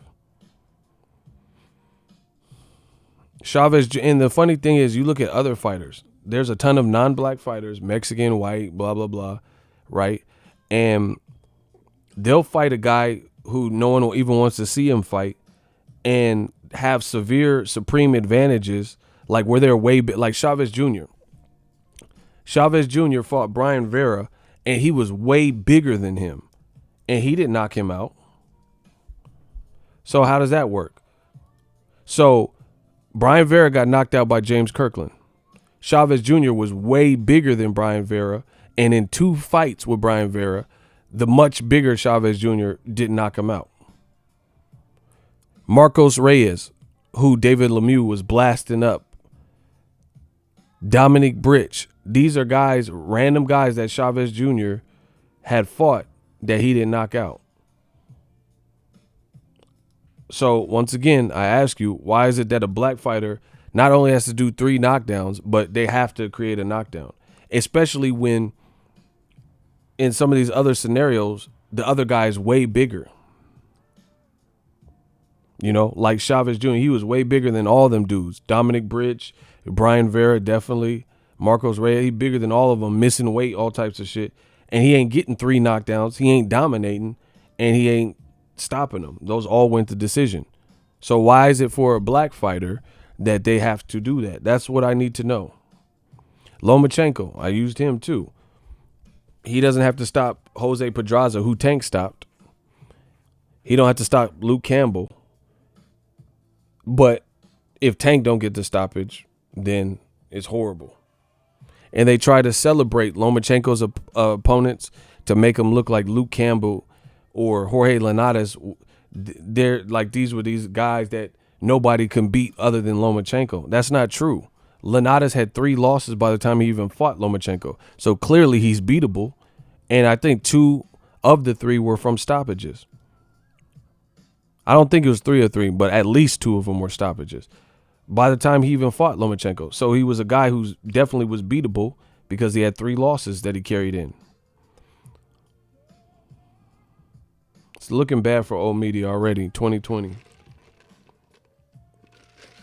Jason Guzman, appreciate you. He said, I'm Mexican and I totally agree with the black fighters subject on point. Appreciate you. Man, that's what we just about keeping it real in boxing. That's it. I got love for everybody, but I see the games that old media tries to play, and it's our time now. That it don't make sense. If that's your standard, then hold everyone to the standard. So when I see Lomachenko fight Pedraza, he need to stop him because Tank stopped him. If this is what your talking point is. Oh, Linares, all of his losses were stoppages. See, there you have it. So, yeah, actually, all of his losses in general are stoppages. So yeah, he's been stopped. He's been stopped like 5 times. 5 losses, 5 stoppages. See, and they make it like he was just this world beater that no one can beat, but Lomachenko. Get out of here. Teofimo's the real test for Lomachenko. That's a test. If Lomachenko no mas Teo, then he's the truth. But I think that's gonna be a tough fight. Or if he make it look easy, then he's the truth. So finally we're getting to a point where we get to see him. Where we get to see him fight somebody with a pulse that has some attributes to rival his.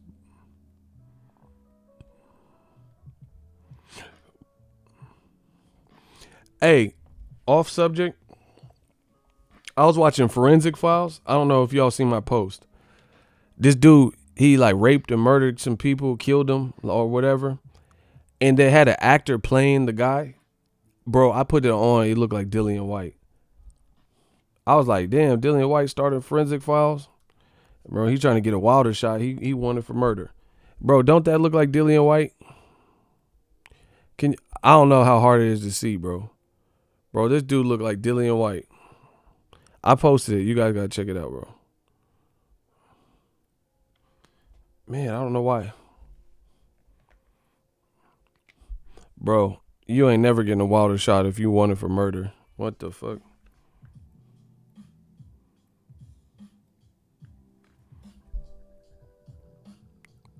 Bro, he looked like Dillian White, dog.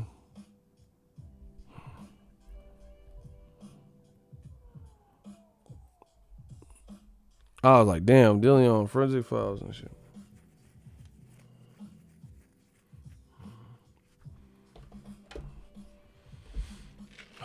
Smash the like button. Yeah, man, we got to stop this clout chasing in boxing. Real talk. We got to stop it. So just give Tank his props. Oh, here's another thing. Speaking of Tank. Oh, we ain't done. We ain't done enough. Smash the like button. The truth is back. The truth is us. Look it. Digital Mob. Let's get it. All right. Watch. Tank is so horrible and all this stupid shit old media be talking about, right? Gervonta Tank Davis fought on the Mayweather-McGregor card, I believe August of 2017. I know it was in 2017. I covered the fight. He fought in 2017 a guy named Francisco Fonseca, right? Francisco Fonseca, Tank Davis fought him in August of 2015. Excuse me, 2017. Right? I repeat, Gervonta Davis fought a little-known guy, Francisco Fonseca, in 2017. it was met with resistance, and people were like, "Oh, this is bullshit. Why is he fighting another trash can? Why is he fighting another unknown commodity? He sucks, and he's cherry picking some more. Blah blah blah." Well, this Valentine's Day, this is Golden Boy. Ryan Garcia versus Francisco Fonseca on Valentine's Day. Once again, old media be lying in the motherfucker. When Tank fought him 3 years ago, y'all said that Fonseca was trash. He has since lost by stoppage to Gervonta Tank Davis and fought on a Canelo undercard versus Tevin Farmer and lost. I don't really know if he's done much since. I don't remember him in any other big fight names or big name fights. And now Ryan Garcia is fighting him. Old media ain't saying nothing about it. But when Tank fought him 3 years ago, they said how trash Tank was, and it was another cherry pick bum. So tell me race doesn't play a part in boxing. And Tank fought him at 130, where his biggest name fights have been at 130. He does have some fights at 34, 35, but not against big names. Now he's moving up again to fight Ryan Garcia after losing to Tevin, after losing to Tank Davis. So I thought PBC has the cherry pick mismatches. Complexion for the protection. Exactly. I told you. And this ain't against the fighters. This is, Ryan's cool. But this is what your promoter got for you. And this is what you're going along with. So I want to know how De La Hoya can select Francisco Fonseca, move him up to fight Ryan Garcia, who's supposed to be one of the guys to watch for. But when Tank fought him before Tevin Farmer, before Ryan Garcia, and Tank knocked him out on the Mayweather-McGregor card, it was laughed at. And old media has such a problem with it. Bro, these dudes are liars and hypocrites. And then on top of that, like I said, the clout chasing. Ryan Garcia says he wants to fight Tank, but Golden Boy's putting you in with Tank's leftovers. If Golden Boy is putting Ryan in with Tank's leftovers, that goes to show you that they probably don't feel he's ready for Tank. Because if that was the case, make the Tank fight. So to me, it becomes clout chasing because you know your promoter's not going to do it. You know if your promoter's putting you in with somebody that Tank already knocked out at 130 and moving him up to 35, and Tank just became a champion, then there's no indication, it doesn't really show that they're ready to put him in with the Tank. Because why would his level of competition be someone Tank's already beat instead of somebody more in prime? We're going to light the 2020 Lucky Flame. Once again, old media looks stupid. Per usual. They look dumb as shit. There's always a problem for certain fighters, namely black fighters. And then afterwards, when other people face the same person, then no one says anything. And the funny thing is, Al Heyman, people always say, won't, won't, won't, but they study his moves and copy him. Al Heyman arranged Tank to fight Fonseca. And people say, oh, it's a cherry pick match for Tank. That's the fight where he missed weight, for FYI, where he lost his title on the scale, and it was only eligible for Fonseca because Fonseca made weight. So that was a couple fights, that was a couple years ago. So people, they'll study your moves and hate on it, but then they'll copy it.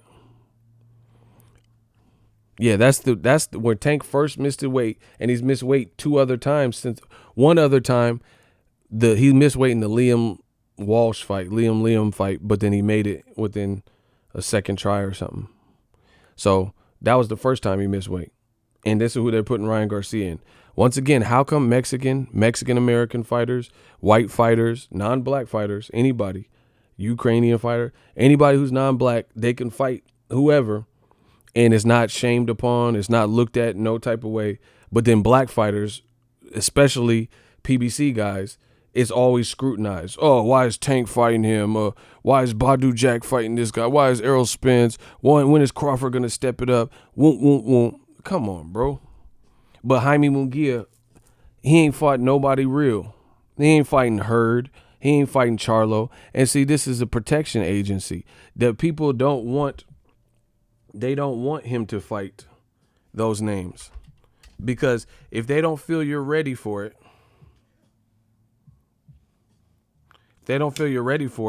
then they're going to try to get you ready for it. You get what I'm saying? Like, if they don't feel you could beat these guys, then they're not going to suggest it. Like, if they think, if the racists believe that Tank will lose to Lomachenko, then they'll push for the fight. But they're not going to push for Lomachenko or Tank to fight Ryan Garcia if they think that Tank would beat Ryan Garcia. You see how it works? It's very one-sided like that. Meanwhile, new media, we just want to see the best fights. You ain't never heard. I don't care who wins. If I want to see Wilder versus AJ, Wilder versus Ortiz, Wilder Fury. You don't hear me trying to stop fights from happening that make sense. But old media will, because it shows their true fears, their true insecurities. They are scared to death of certain fighters and certain fighters losing. They don't want certain fighters to lose to a black fighter. I'm telling you, the racists, they do not want you. They would rather. That's why you think people want to see Canelo Triple G3? All the talent from 160 to 168, people want to see the 25th round and beyond of Canelo Triple G, because they would rather Canelo, if he is to lose to another fair-skinned person like Triple G. If Triple G gets knocked out, they want Canelo to be the one to do it. They don't want Charlo to knock out Canelo. They don't want Charlo to knock out Triple G. Because they'll be like, oh, fuck, we'll never hear the end of this. This guy I already don't like him. It's plain to see. New media.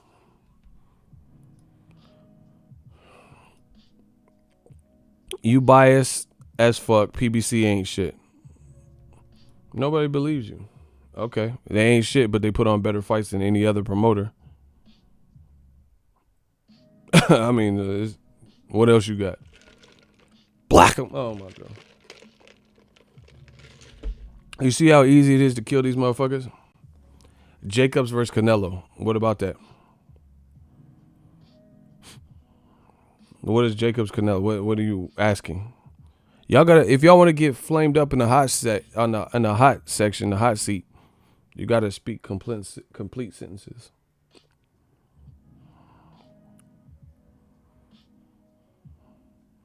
Bro, Charlo's undefeated, Andre's undefeated, Jacobs wasn't undefeated. So it was cool. I give credit to Canelo for the fight, but the fight was pretty boring. Neither one of them, they both fought in halves. You know, it wasn't it wasn't a memorable fight like that. And Jacobs' recent performances were like, he had tough time with Deryevchenko. The Selesky fight was pretty tough. That's when Canelo chooses to fight him. Why didn't Canelo fight him straight after the Triple G, after most people thought the Triple G fight was super close with Jacobs? Canelo's an opportunist. That's how they're moving him. Kovalev damn near got knocked out by Anthony Yarde. That's when Canelo fights him. Listen, I know this is going to hurt a lot of people, and people aren't going to admit this, but everything you want Canelo to be, especially the racists, everything you said you hated about Mayweather, Canelo actually truly is. I'm going to say it again. The things that racists accuse Mayweather of, Canelo's actually doing. They said they hated Floyd for this, and this reason, and he really wasn't doing all those things as they suggested. Canelo actually is doing those things, yet some of those same racists that lambasted Floyd actually support Canelo. For example, they say, oh, Floyd waits till people get old to fight him. Pacquiao's younger than Floyd. So how did Floyd wait for a younger guy to get older than him? You'll be waiting a whole long time for that. Yet Kovalev looked like shit versus Canelo, and he looked bad and poor versus Anthony Yard. He had been stopped by Dre Ward. He had lost to Dre Ward, and he has been stopped by Leader Alvarez. Clearly wasn't the crusher anymore. And Andre Ward said it before the Kovalev fight. I said it before the Kovalev fight. I just talked to Jean Pascal, who fought Kovalev twice and, is a champion. He said it. He says, he said, I give props to Canelo. It's all on tape. Bro, old media is dead. Y'all know that. He said Canelo, I'm not trying to take away credit, but Canelo didn't fight the crusher Kovalev. So once again, new media prevails. How come? But because your respect, my goal right now is 50 Cent a little bit. With that Kovalev fight, did you watch it? What were your thoughts? I was there live, like I said. He went to the Canelo Kovalev live. This is my interview with Jean Pascal. See, this is why it's great to have new media on the set, with these fighters, because we get to the bottom of it. And now I have my own copyright-free content that I own with my voice, talking to the fighter man-to-man, face-to-face, eye-to-eye, and then we bring it back to this new media shit. Listen, this is my question to Jean Pascal, face-to-face with him. That money was a gift. Was training Kovalev fight. Listen. So I don't owe him shit. Now, a guy you have a lot of experience with is Kovalev. What did you make of the Canelo Kovalev fight? Did you watch it? What were your thoughts? I was there live. Oh, you went to it? Yeah, I was ringside the Kovalev and Canelo fight. But when I fought Kovalev was at his peak. After me, it was not the same. I'm not taking anything away from Canelo. He did a great fight. He knocked him out. But like I said, when I fought Kovalev was at his peak. Now, you have a saying the same thing new media is. Digital mob. I told you. Bro, it's over for them. He said the same thing. Dre Ward. I have an interview with Andre Ward. Shout out to my dude, Bay Area. Happy New Year. Right? Andre Ward said the same thing. Everybody's saying it. And you can't say nothing. With Jean Pascal, he lost to Kovalev twice, but he was a warrior, especially in the first fight. And he was a warrior with Badu Jack. So he's a true, real dude in shape. Jean Pascal, I told him in that interview to his face, your resume is slept on. This man fought Bernard Hopkins. He fought Bernard Hopkins. He fought Kovalev twice. He fought Badu Jack. Jean Pascal fought some real ones. He fought Carl Froch. This man fought real ones. So you can't say nothing. So once again, how come the fighters is talking like new media? Okay.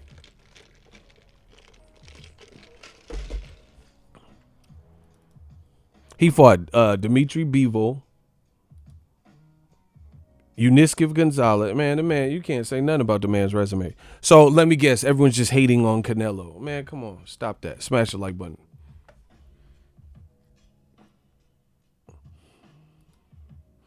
Oh, the shooters is putting them in the scope. Like I said, Pascal's a warrior with a legendary boxing resume. Period.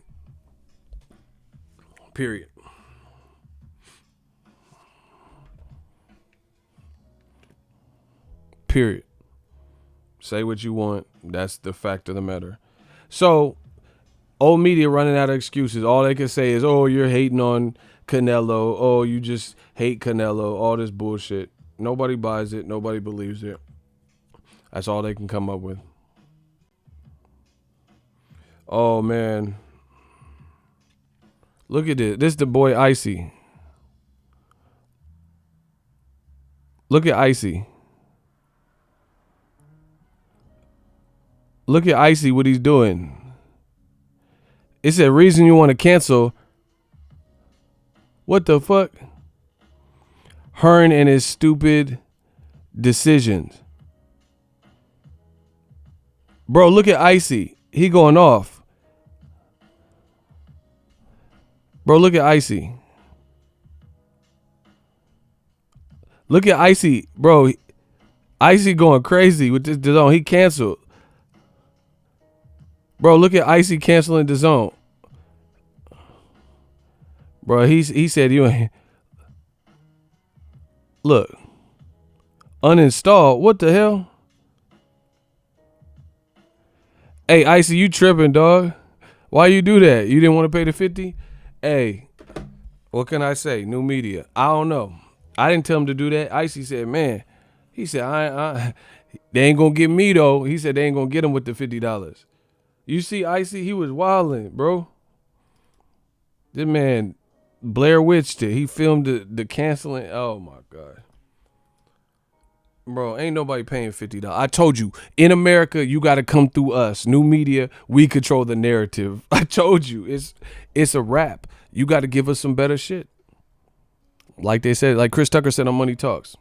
Phantom of the Opera? Man, Phantom of the Opera. Black people don't want to see that shit. You better get us some better shit, man. We need some better tickets.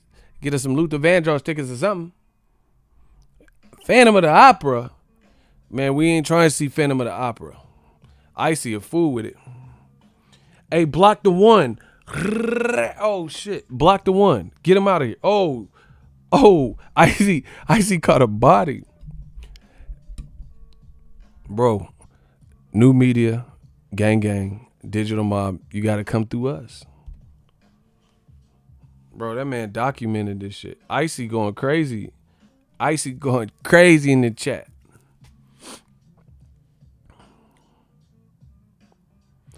Canelo's a beast, though. He has been ducking Charlo and Boo Boo. I don't know why anyone would duck Boo Boo, though. I do. You don't, but I do. Andre ain't no punk. Bro, he's hard to hit. Canelo, man, you know why you ducking. $50 for bad commentary in YouTube main events. Bro, that's why I love it. I love the position we're in. They can say whatever they want. Oh, PBC sucks. You suck. All right, whatever. Like I said, PBC has had David Benavidez, Anthony Durrell, Badu Jack versus Jean Pascal. 2 great fights. Those were co-features. Those co-features are better than some DAZN main events.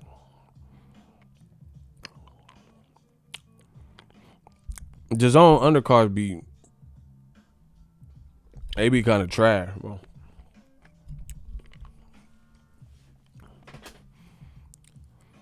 It's like a pot of gumbo. You just be putting shit in there. It'd be like a black fighter and a Mexican fighter, 3 British fighters, an Irish dude, an Irish dude versus a Mexican fighter, a past dunk contest winner versus a midget. Like, it just be weird shit. Like, there's no like rhyme or reason to the card. Like, you think this crowd that came to see Liam Smith versus an unknown Mexican dude? Come on, bro. Or Josh Kelly versus an unknown. You can't. It's not how America works. You can't just put Josh Kelly in there with a dude with a Ochoa, because he has a Hispanic name, and think people are going to be like, oh yeah, I can't wait to see my boy Ochoa Rodriguez. Bro, that's not how that works. Eddie Hearn does not understand the American market. He thinks that's brilliant too. Let me put these British fighters that nobody knows their brand in America in with Hispanic sounding names. That'll do it. Luis Miguel Ochoa. Like, that was people supposed to be impressed with that?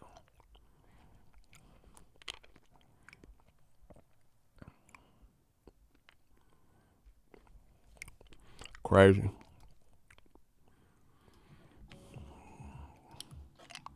My boy Ochoa. Like, who the fuck is that?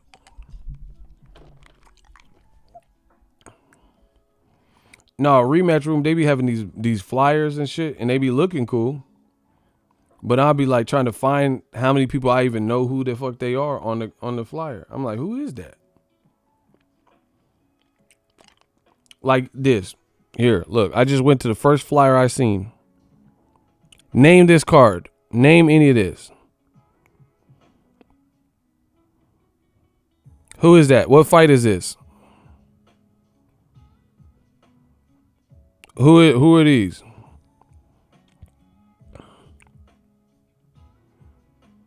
Who is that? This motherfucker look like Smarter Better Biev. Who is that? Who's Smarter Better Biev, bro? Who is it? They got Murder Mook. So do the right thing, Mookie. Bro, they got Murder Mook. Antoine Fisher looking at, bro. Who is that? Bro, they got Antoine Fisher. And Boobie Miles and Friday Night Lights and shit. And Diddy from the Biggie movie. They got Derek Luke out this motherfucker, bro. Nah, Murder Mook was... But people forgot that Jordan still won that game. Like, they got Murder Mook. They remember Allen Iverson crossed up and he shot to fame. But the thing they forget is, in the end, Michael Jordan still won that game. Ooh, Murder Mook and shit. This motherfucker Mookie. They got Mookie in this shit. Man, who the fuck is that? Bro, what is Eddie Hearn doing, bro? I didn't know you like to get wet, though, Ed. Bro. So said the Little Rascals what? That man said buckwheat. Bro, who, like, honestly. They got, bro, who is he? Bro, look at Smarter Better Biev and shit. They got Smarter. Bro, I really don't know these, like, who these people are. Bro, does $50 for Bayar Slanov?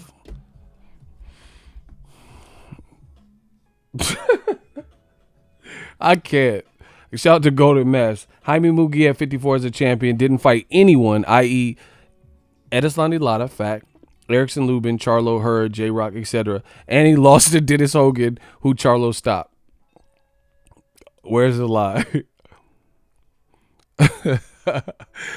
Hey, get the fuck out of here. He said Uber drivers versus Lyft drivers, bro. Y'all gotta stop. Yeah, fucking Postmates versus DoorDash and shit. Man, who are these people? Bro, these dudes look like create a player on 2K. Like, if you put black skin, eye color, and this is like the default, like, basis of the black character you're creating for 2K. Like, boom, him. This is what's going to start you out as. And then you start modifying the hair and the nose size and lips and shit. But this is the basic. Like, who is this?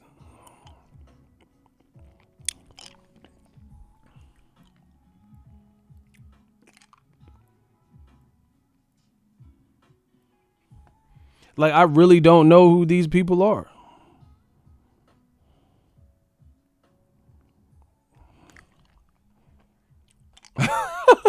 He said the basic Negro pack. Hey, you tripping, dog. So I don't know how that's going to work. I don't know how that's going to work in America. Somebody got to explain this.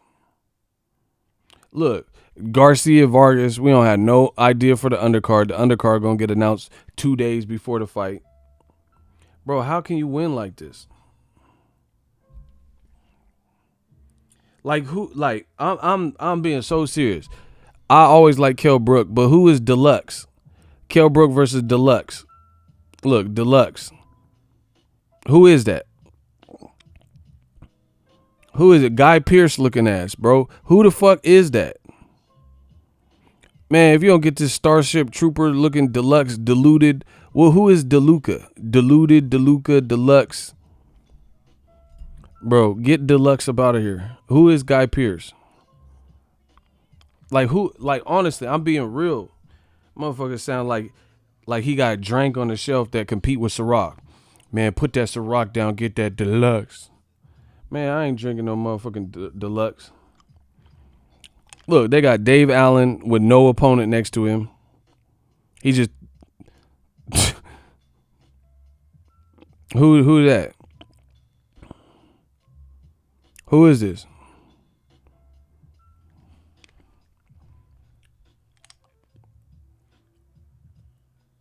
Bro, I literally don't know any of these people. Who he? They got Mekhi Phifer and Chico Corrales mixed into one human. They got Mekhi Chico and shit. They got Mekhi Corrales. Who the fuck is that? Man, come on. Who is that?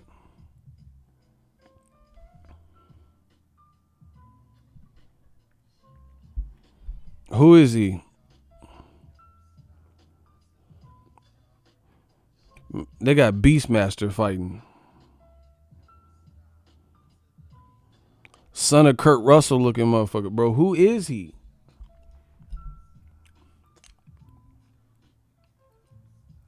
Like, this shit is crazy.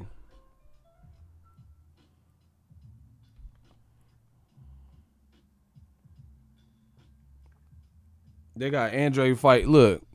They got Andre fight my boy Dane Cook. Look. Dane Cook won some work. They got Chris Pine out this motherfucker.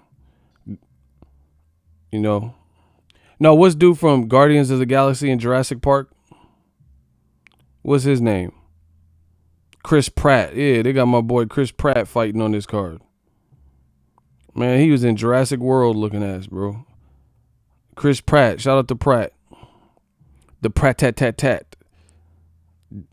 Bro, this is Andre's opponent, Chris Pratt. This is what Eddie Hearn's cooking up. This is the cook up. He fighting Guardians of the Galaxy and shit. I am Groot. Groot. It's me, Groot. I am Groot. Bro, he fighting Groot and shit. Bro, this is what? Motherfucker smiling like his school pictures and shit. Who is he?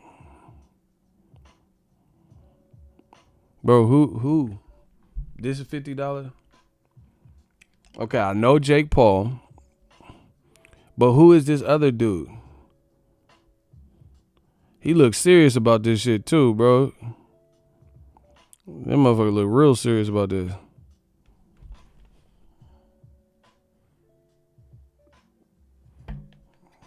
He said, I'm a fighter now. Motherfucker gonna look serious on this shit. I don't know, man. I don't know.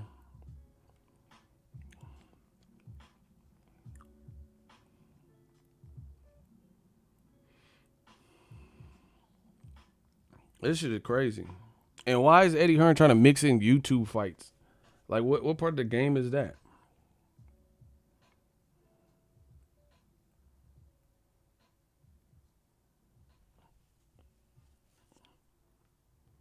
What part of the game is that? This shit is crazy.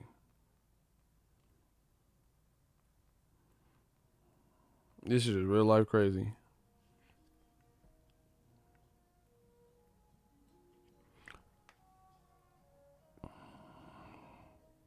Bro, look at these cars, bro.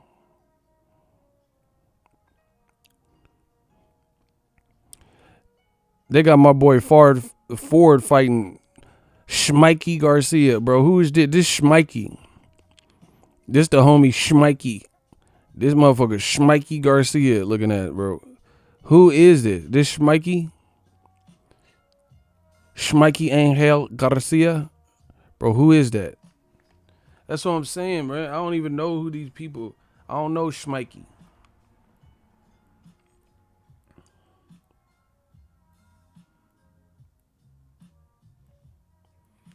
That's what I'm saying. DAZN ain't doing a good, bro. Bro, who is Cud? Like, who is this? They're not doing a good job of making these people household name. Who is that? Bro, Malcolm in the Middle. Who is this, man? Man, come on, bro. That's what I'm saying. Like, at least promote these guys so we know who Malcolm in the Middle and all these motherfuckers be. Bro, I really don't know who they are. So you're not doing a good job of me covering. I cover boxing every day, bro. I cover boxing every day.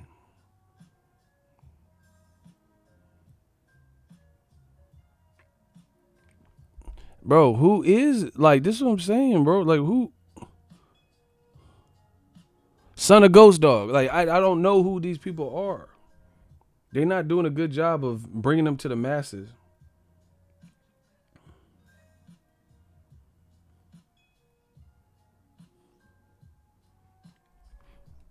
Bro, Liam Smith got gray hair. This is Brett Favre. Brett Favre came out of retirement again, bro. His hair is gray. He the youngest old dude I've ever met. That motherfucker, Mel Gibson and Forever Young. His hair is full on salt and pepper, and he 22. This motherfucker work at PacSun. He work at PacSun. This is Buff Bagwell nephew and shit, bro. He work at PacSun with them glasses. Bro, what's like really good? This motherfucker, son of Razor Ramon looking at, bro. Who is it? It's Razor Ramon. Hey, Chico. I'll be on Eddie's next card, Chico. This was Scott Hall looking at, bro. Who the fuck is he? Bro, Eddie, come on, man. Come on, son. This motherfucker fighting Scott, son of Scott Hall. This is Scott Hallway. This is embarrassing.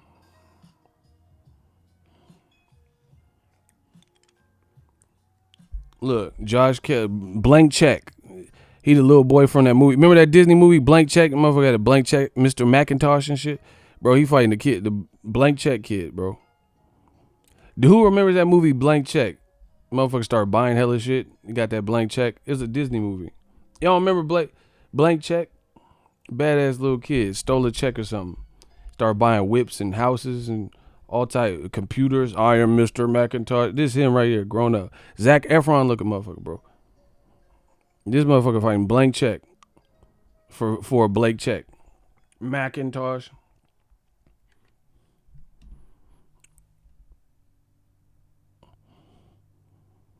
Son of Edward James almost looking motherfucker, bro.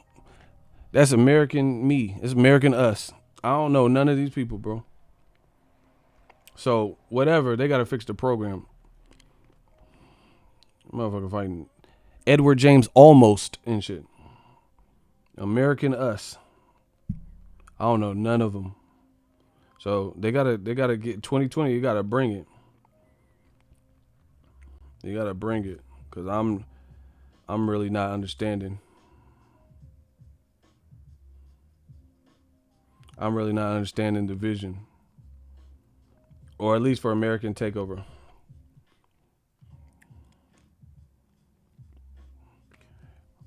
Bro, who is he?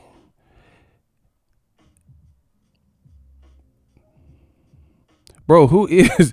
Bro, he fighting Kanye West mixed with Rampage Jackson. No one man should have all this power. I do everything in the name of Christ. Houseway. Like, Houseway. It ain't Ralph, though. Bro, he fighting Sway. Kanye versus Sway.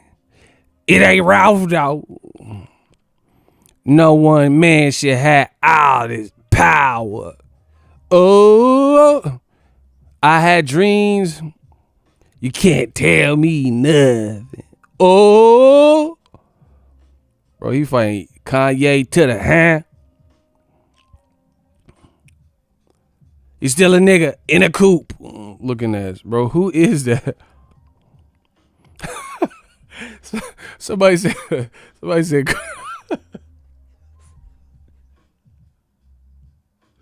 Somebody said Cole from Martin.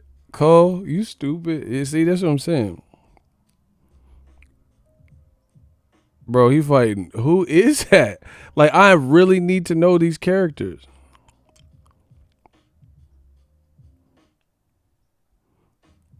Run this town. What you think I rap for to push a fucking rap for? Bro, he fighting Joe Smith Jr. Bro, that's what I'm saying, bro. Come on.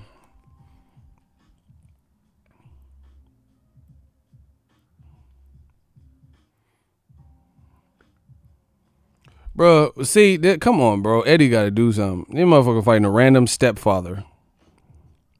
Who is that? Just somebody dad and shit. That's just a random stepfather that married into the family. Charlie Zelenoff and Stepfather. Man, come on, bro. He fighting Gratata and an angry stepfather. This shit is sad. Motherfucker talking about American Takeover. Is his nose broken in the picture? I ain't never seen someone use a picture with a broken nose. Bro, his shit look broke than a motherfucker. He got 2 noses. Bro, how does he have a broke nose? Billy Zane looking ass, bro. How is your nose broke in the shit in the pit? Bro, come on, bro. You could have used a different pic. That motherfucker nose broke in the picture. Mike Perez nose ass. What the fuck? Why would they use a picture of somebody with a broke? See, that's what I'm saying. It's trifling over here, bro. His shit don't look broke. That motherfucker got 2 nostrils, four nostrils. Bro, this is a Matchroom card. He got a John Travolta chin to boot. Bitches be kissing on his neck looking at, bro. He fighting Colin Farrell in Daredevil. This Bullseye looking motherfucker. Bro, he don't look like Colin Farrell as Bullseye. Man, come on. He fighting Bullseye from Daredevil with the Ben Affleck. Man, come on. Y'all remember? Okay, y'all trying to play me. That motherfucker look like Bullseye. Okay. Y'all don't want to. Bro, he fighting Bullseye. I'm going to pull this shit up. It's an older movie, so some people don't remember it. He fighting Bullseye. Y'all trying to play me.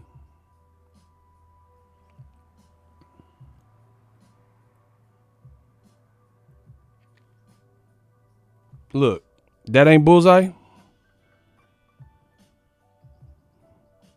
Look. I don't know why I won't zoom in on him. Hold on.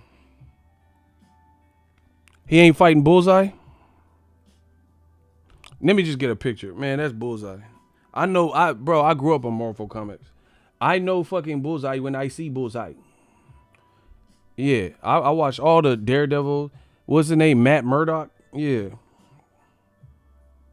Y'all trying to play me. Bro, that's Bullseye from Daredevil. Y'all ain't fooling nobody.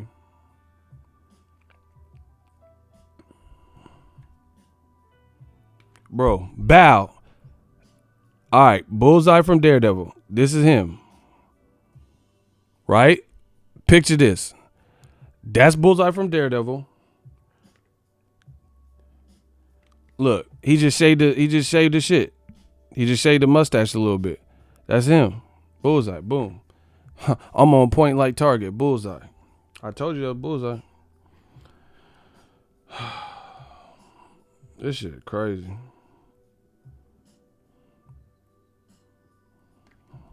Look, told you. Told you. Eddie Hearn getting comic book heroes and villains and shit.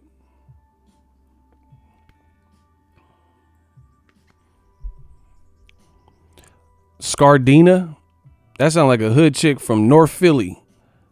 Yeah, I'm gonna go to Scardina's house right after this movie. Right! Like, bro, Scardina? Who is that? You know, if her name's Scardina, she got that wet, bro. She can cook, too. Scardina. And she could scrap. If her name's Scardina, she can scrap. No cap.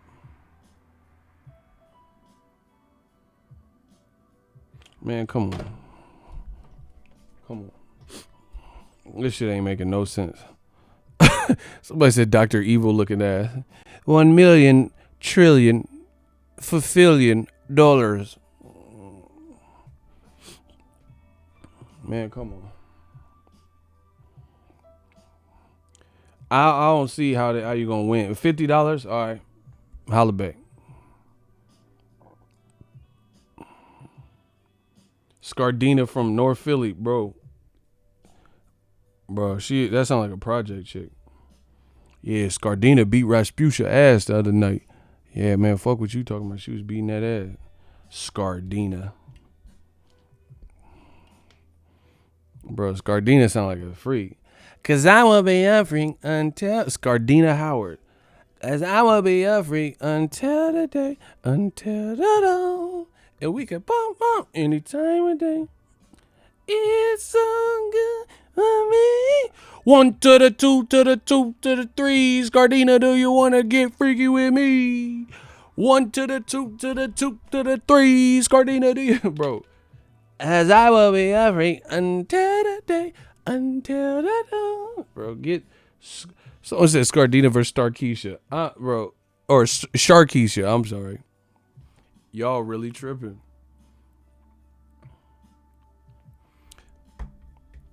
Bro, there ain't no American Takeover. You a funny bull, ego, haha. Shout out to J Case. Bro, I'm just telling it like it is. Scardina Howard got that.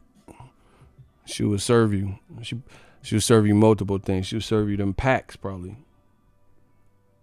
I don't see no American Takeover. Y'all got to tell me when that part coming up. You're not even branding these people to become like Tank Davis, Charlo, because there's 2 of them. Errol Spence, Wilder. These guys are all being branded. Caleb Plant, David Benavidez. These guys are being branded to be the stars, the future stars. I don't see that here. Even Teofimo Lopez, Terrence Crawford, if given the right fights. These dudes all have that. Shakur Stevenson. I'm not seeing it. I'm not seeing people like resonate and be put in the right positions. Like Ryan Garcia, he's already popular. But fighting a guy Tank knocked out in 2017, does that really push him to superstardom? Romero Duno.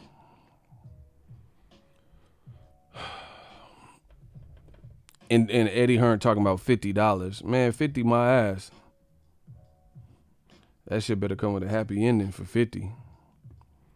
You gotta give me some shit. Look, bro, this motherfucker won a trophy for darts. This motherfucker threw the dart. Look, champion. I'm like, damn, what's this? I'm like, he fought somebody? He got this big ass Stanley Cup and shit. This motherfucker threw a dart with a mohawk.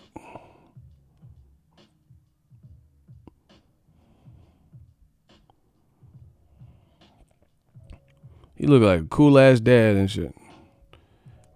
Let his son and his son's friend drink a couple beers one time.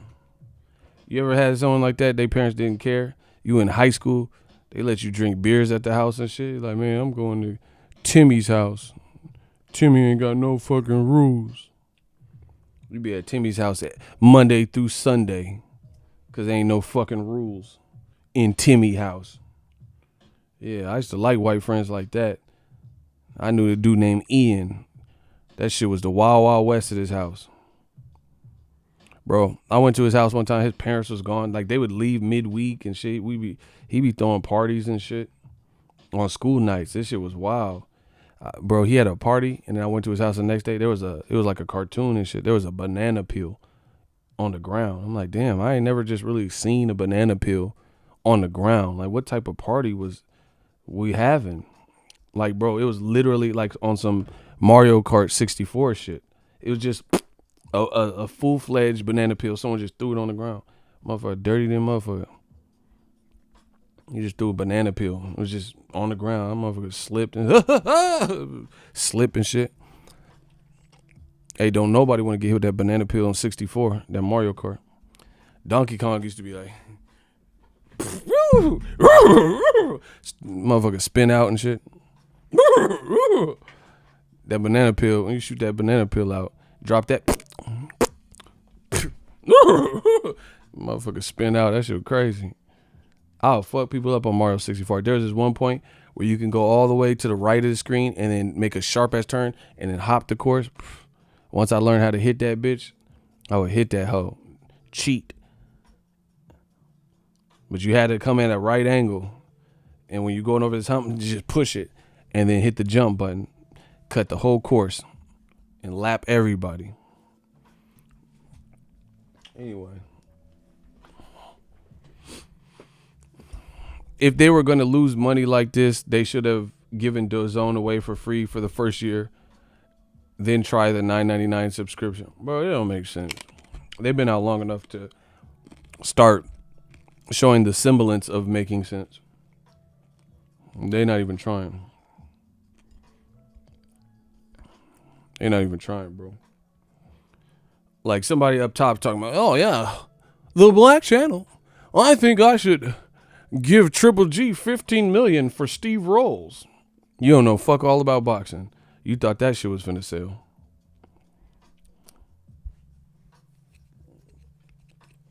Straight like that. You really don't know about boxing.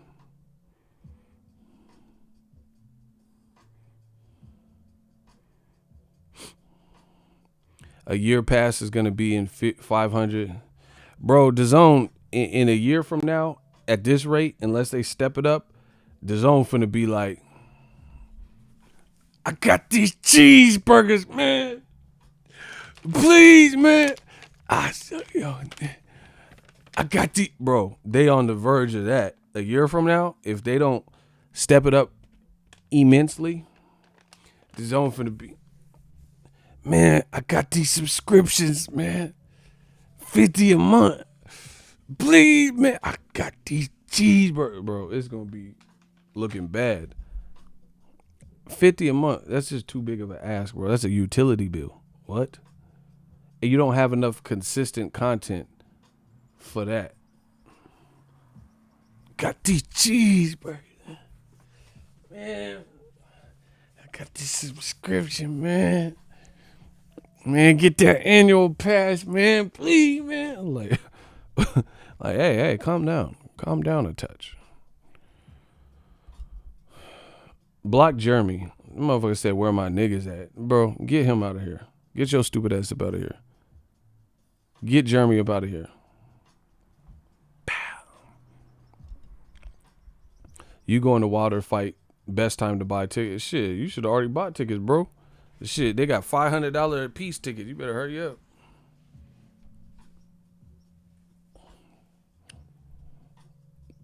Yeah, I wouldn't wait on that fight because you know it's popular.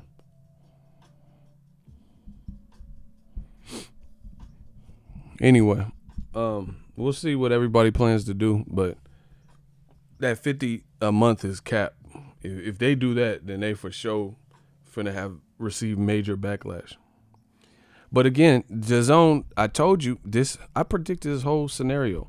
I told you this is precisely why you don't come in the game like Eddie Hearn came in the game and like DAZN came in the game. DAZN had Eddie Hearn out here saying everything and talking crazy, American Takeover with no leash. Let him do whatever. Disrupt the whole boxing scene. He brought a lot of negative energy. I promise you. A lot of negative, like lunatic fans saying whatever, and check get buying. Oh, when they go Wilder fight, when they fight white, he's ducking white, mate. You know, all this stupid shit that nobody was having to deal with. Like Pacquiao fans calm down. Floyd retired. Triple G ain't really as popping as he want. Bro, the boxing was peaceful until Eddie Hearn started really trying to make his mark on boxing, and he brought in a lot of, like, he opened the levees to a lot of just fuck shit. Just fuckery, just stupid shit. You know, people, oh, Wilder, he swings like a wild monkey, mate. And all, you know, just stupid shit. Windmill Wilder, winner with chicken leg. Your chat shit get bang your chicken.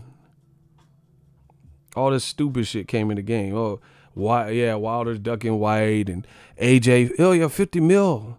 Why when the Wilder grow a pair of bullocks? All this stupid shit. And now it's catching up to him because the platform, to me, from the outside looking in, seems to be failing. And you're not really seeing no sign of real recovery based on the early actions. Like the fights that I'm hearing about and the fights that have been made, plus the notion to make it $50 a month. Come on, bro. Ain't nobody paying $50. Bro, you could watch Mikey Garcia for Errol Spence versus, I was at that fight ringside. You can watch that for $75.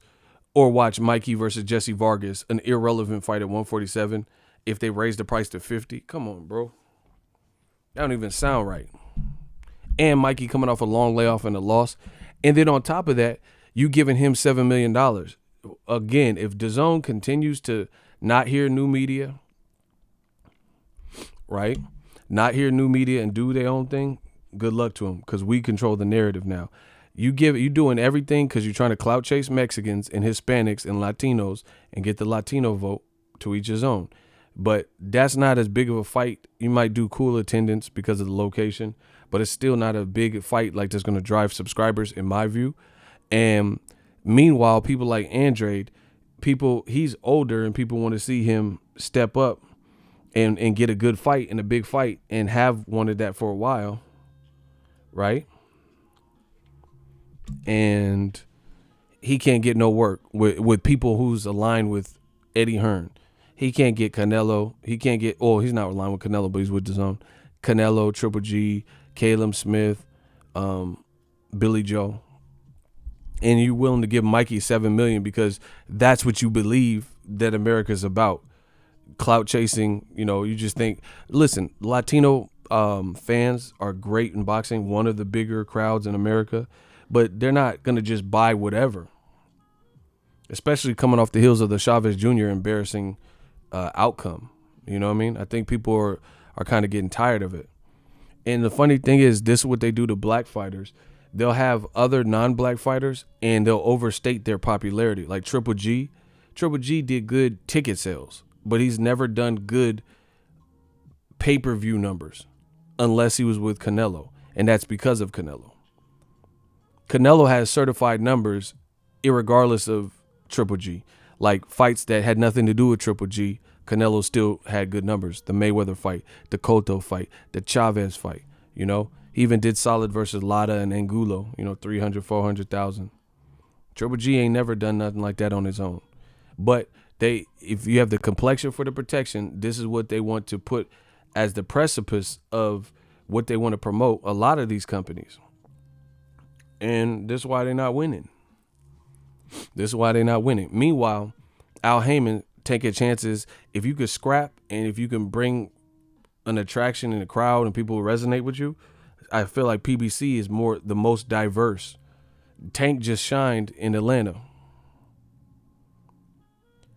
They always try to act like there's no money in the black community or the black dollar don't count. Atlanta showed up. 14,000 plus people against a perceived mismatch. Everyone said, Gamboa, he's old. Okay, so old Gamboa, people was up out their seats. 14,000 of them that showed up, dressed sharp, celebrities, Shaquille O'Neal, Lil Baby, Lil Kim, Mutombo. So that Lomachenko he ain't bringing out Shaq. Shaq probably live in L.A. And he didn't go to no fucking Lomachenko versus Corolla, a perceived mismatch. I'm telling you, everything starts and runs through new media. We are the bloodline to boxing. And they don't want to give Andrade a tough fight. They thinking he's like just expendable. But they'll do anything to get Triple G on the network. Put him in with Steve Rolls. He's not as popular as you making it seem. That's why I promise you, Triple G, Steve Rolls, these dudes can't just fight anybody and have no proper dance partner and do great numbers on a paid app. That's why. What kind of sense did it make for Triple G, Steve Rolls?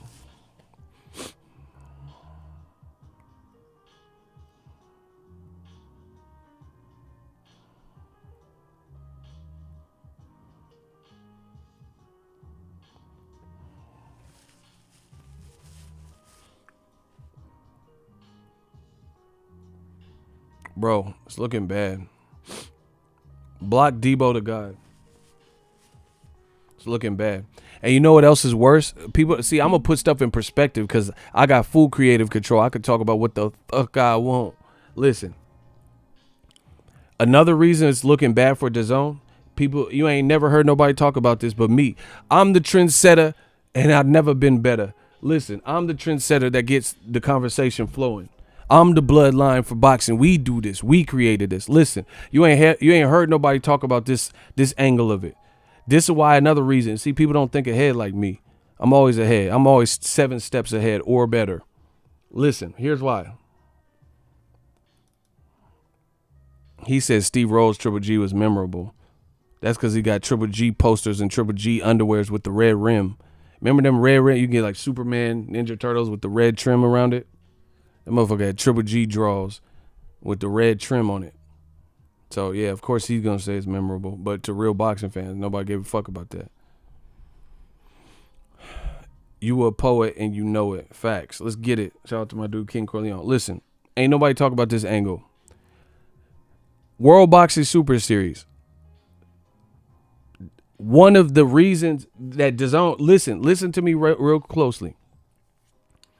Some of the best fights that DAZN had last year that helped DAZN in terms of entertainment was part of the World Boxing Super Series, right? World Boxing Super Series, Regis Prograis, Josh Taylor, Nonito Donaire, and Inoue. Fights like that, right? The only fight, name a great fight on DAZN that had nothing to do with the World Boxing Super Series that was supposed to be a great fight in a big event. Okay, Maurice Hooker and Jose Ramirez. Name something else that was big, because even I don't think like Joshua Ruiz, that wasn't supposed to be a big fight. It was a big fight because Joshua got upset.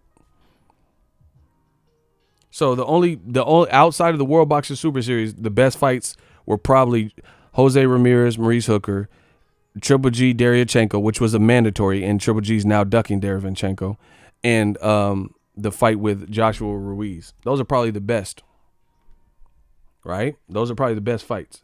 Everything else was okay, or they had a couple like Estrada and Sorung Vasai, something like that, but a lot of those fights were associated with the World Boxing Super Series, at least like Regis Prograis.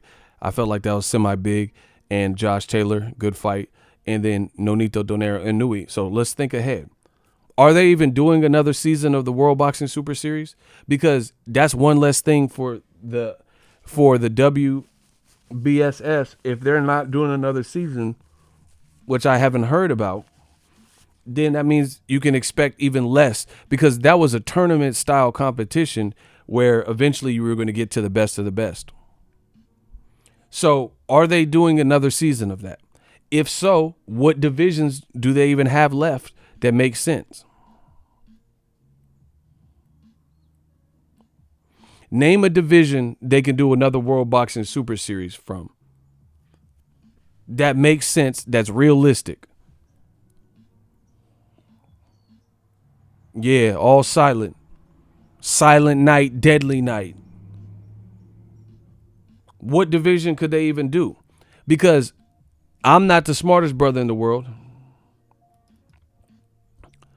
Quick blocking people. You can't spell block them.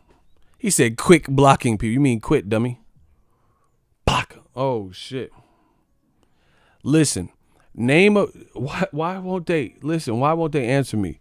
Name a world by if they do a third season, what divisions would they even do? I'm putting cases on all you bitches. I'm putting cases on all you. What division is realistic for them to do? If you say some dumb shit, you're automatically entered in to the hot seat. Bro, here's another question. Unir Dorticos, he knocked out Andrew Tabiti. Where's his finals fight? Where is it? Where is that? I ain't even heard about that fight. So they ain't even finished the last season.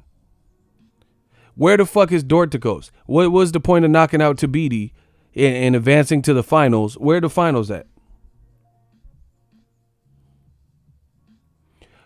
I thought Dorticos was supposed to fight Glaskov or one of these dudes. Where is it? Has anybody heard anything about Dorticos' fight? He had a great performance, knocked out Tabiti, and then I ain't heard nothing about the finals. So he advanced to what? Where's his Ali trophy, or at least the opportunity to fight for an Ali trophy? Because Donaire in Inoue, they already scrapped. Regis Prograis, Josh Taylor, they scrapped. Where's the Dorticos Cruiserweight Division 1? Somebody please tell me.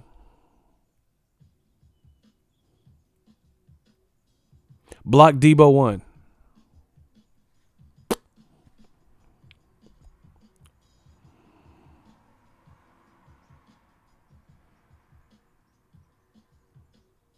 Where is the Cruiserweight finals?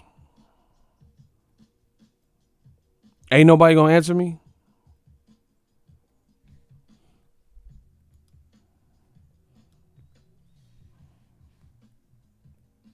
Where is it? What was the point of knocking out Tabiti and advancing? What did he advance to? So I ain't even heard no updates on that.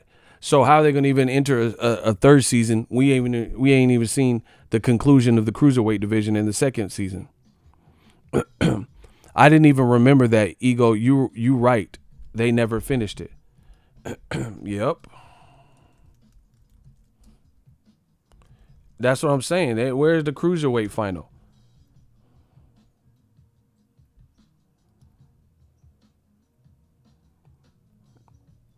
And then they had that weird fight with Maris Bradis. Like when's it? We ain't even heard nothing.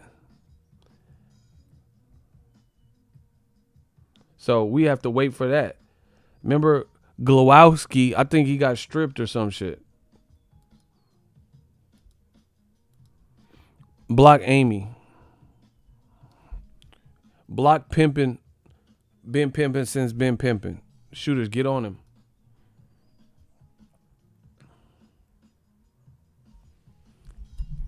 That's what I'm saying. So we haven't even finished the season 2. So my point is this. Beyond that, especially like what divisions are they going to do a super series about? What divisions? Because in a way, he beat Donaire already and he signed with Top Rank. So why would Top Rank allow him back in the tournament when they can start making money with him? And he already won the tournament. So that doesn't really seem likely to me. Jose Ramirez had the opportunity at 140 to fight in the tournament, and he didn't for whatever reason. And he has since unified with Maurice Hooker, and now he's about to fight in China versus Victor Postal. So even if they did a 140, I don't think Jose Ramirez is. So we already seen Josh Taylor versus Regis Prograis. So what fighters at 140 are they going to do 1-2? Cruiserweight's not even been concluded. Al Heyman got all the fighters, or most of them except for Crawford, at 47. Al Heyman got the best fighters at 54. You know, Dazn probably got the best fighters at 160 and 168. Canelo ain't finna enter no tournament. So I don't even see how they can do it. Yeah, it'll be a weird-ass division, like 108 or something. What division could World Boxing Super Series even do? Plus, they had money problems, and Regis Prograis was about to sue him and all that. So it looked kind of disorganized towards the end. So I don't. That's what helped kept DAZN afloat. So now, this year, I don't really know if we're going to even see another World Boxing Super Series. So that accounted for at least a few of the good fights that were even on DAZN, like Inoue versus Donaire and Regis and Taylor. You know, maybe Donaire's knockout versus Stephen Young. So some of the attraction was that just because it was a tournament. So if you don't have that tournament back on there, then you leave it to Golden Boy and Rematch Room Boxing to just start putting their fights on again. So that's going to hurt them. Yeah, and then 168, all the people, you know, David Benavidez, Caleb Plant, that's the best fight there. Caleb Smith already won the World Boxing Super Series. And if he don't fight David Benavidez or Caleb Plant, 2 PBC guys, then it don't really matter. So I don't even see a World Boxing Super Series in relevant divisions even coming back for a third season. So what is DAZN going to do? So instead of having a tournament, you're going to have a watered-down tournament or no tournament with the World Boxing Super Series. So what fights are they going to make that warrant $50? Again, I put it in perspective that you can't deny.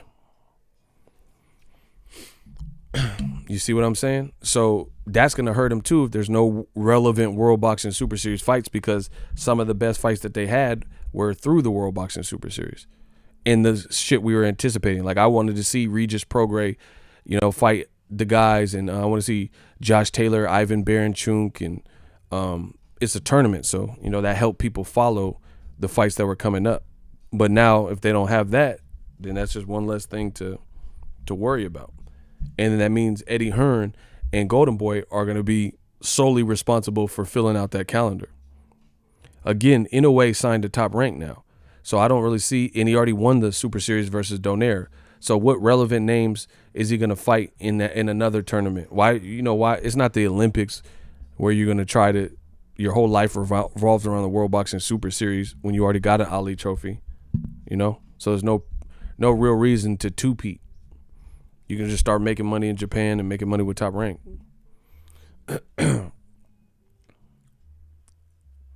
So I don't know. It's these are the questions I have.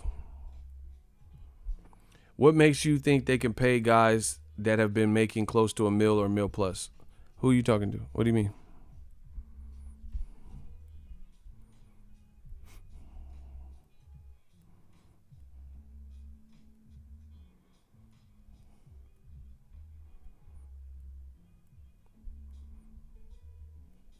I don't know what you're saying.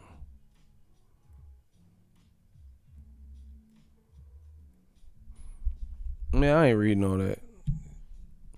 I don't know what you're talking about. The bottom line is the World Boxing Super Series undoubtedly helped with the formula it had, and it had a pretty popping division like 140 and maybe even cruiserweight. So those we paid attention to the outcomes of the fight. Inoue's division, 40 and cruiserweight. They haven't even precluded or concluded the cruiserweight tournament. So once again, what is DAZN going to even have that to bank on? You know, I don't know. From my early perception of the fights that have been announced or rumored, it ain't it. Like I don't see it, especially to be raising prices if they do that again. Usyk versus Derek Chisora, I mean, that's not a big American fight.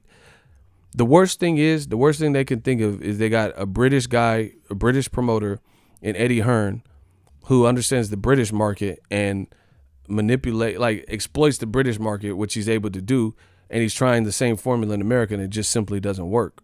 We need different things. We request different things. And Eddie Hearn's pompous demeanor hurts DAZN more. You get what I'm saying? So with that being said, you know, he doesn't really understand the market.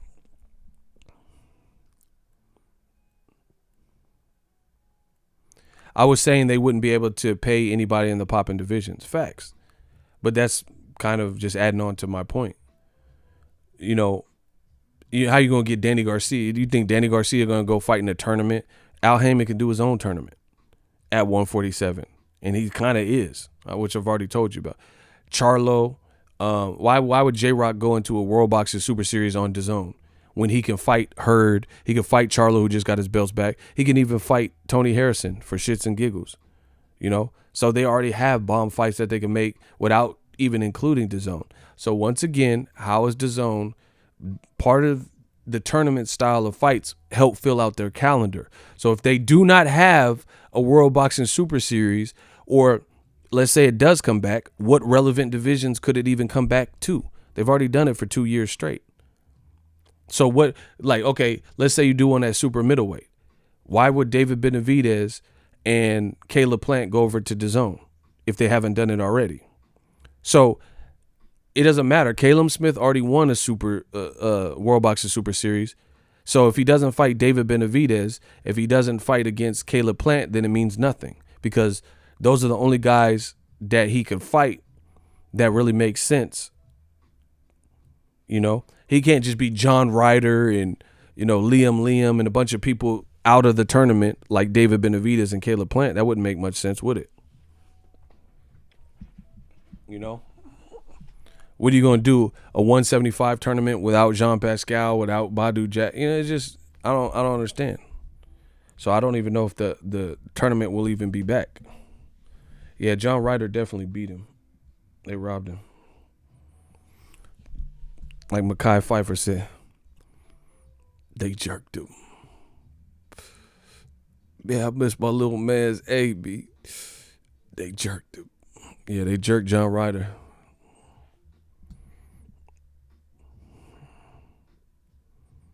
They jerked him, man. They got Sonny. I feel naked out here, eh? Eddie Hearn keep making these fights. All of a sudden, the outcomes, they robbery. Katie Taylor lost the fight. Triple G. Caleb Smith. They jerked him, man. Bruh, I feel naked out here, eh? They jerked him, man. Hey, we paid in food, bro. I know they mad because they jerked him. They jerked him, B. I'm about to be on some real murder shit. Hey, anybody ever looked at me wrong, owes me money, they fucking dead. That's it, yo. That's it. They jerked him. They jerked John Ryder, man. Anybody that's ever owed me money, bro, they jerked him. I try to tell y'all. Katie Taylor, she really lost to Delphine Pursues, man. She a music teacher, bro. She a teacher. Eddie Hearn, he took the Anthony Joshua fight. And he put it in Saudi, man. He put it in Saudi Arabia. I see most sheiks and all, bro. They jerked him. Yeah, bro. It's looking ugly. New media, bro. I love my job. Man, fuck the soy sauce, bitch. Double up. Killer, double up. Man, they jerked him, man. They fucking jerked him.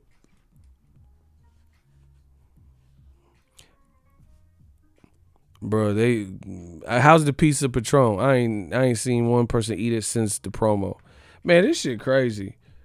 Like, bro, just look. All I do is forward thinking. Who the fuck Canelo gonna fight? Realistic, like not who do you want him to fight?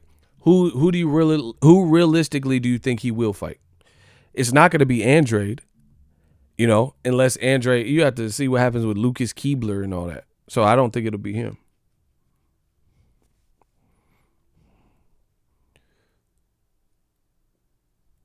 Who is Canelo gonna fight?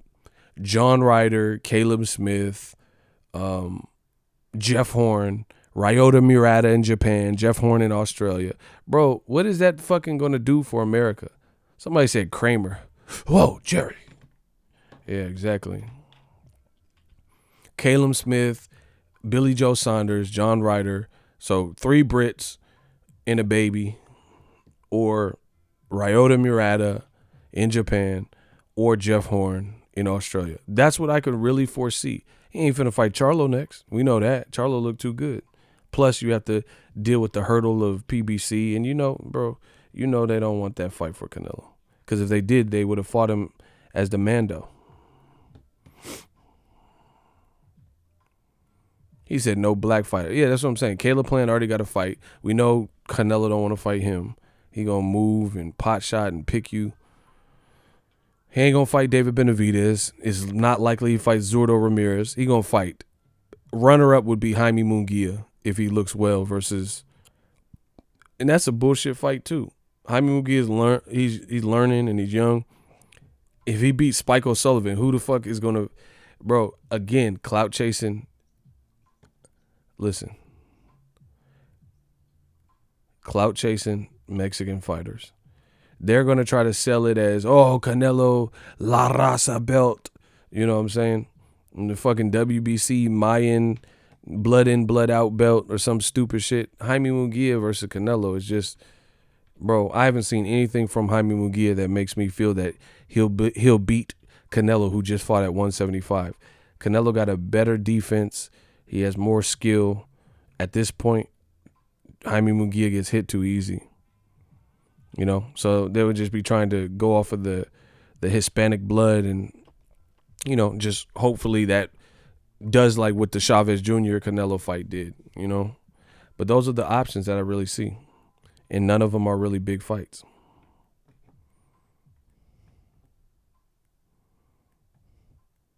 That man said Tong Po.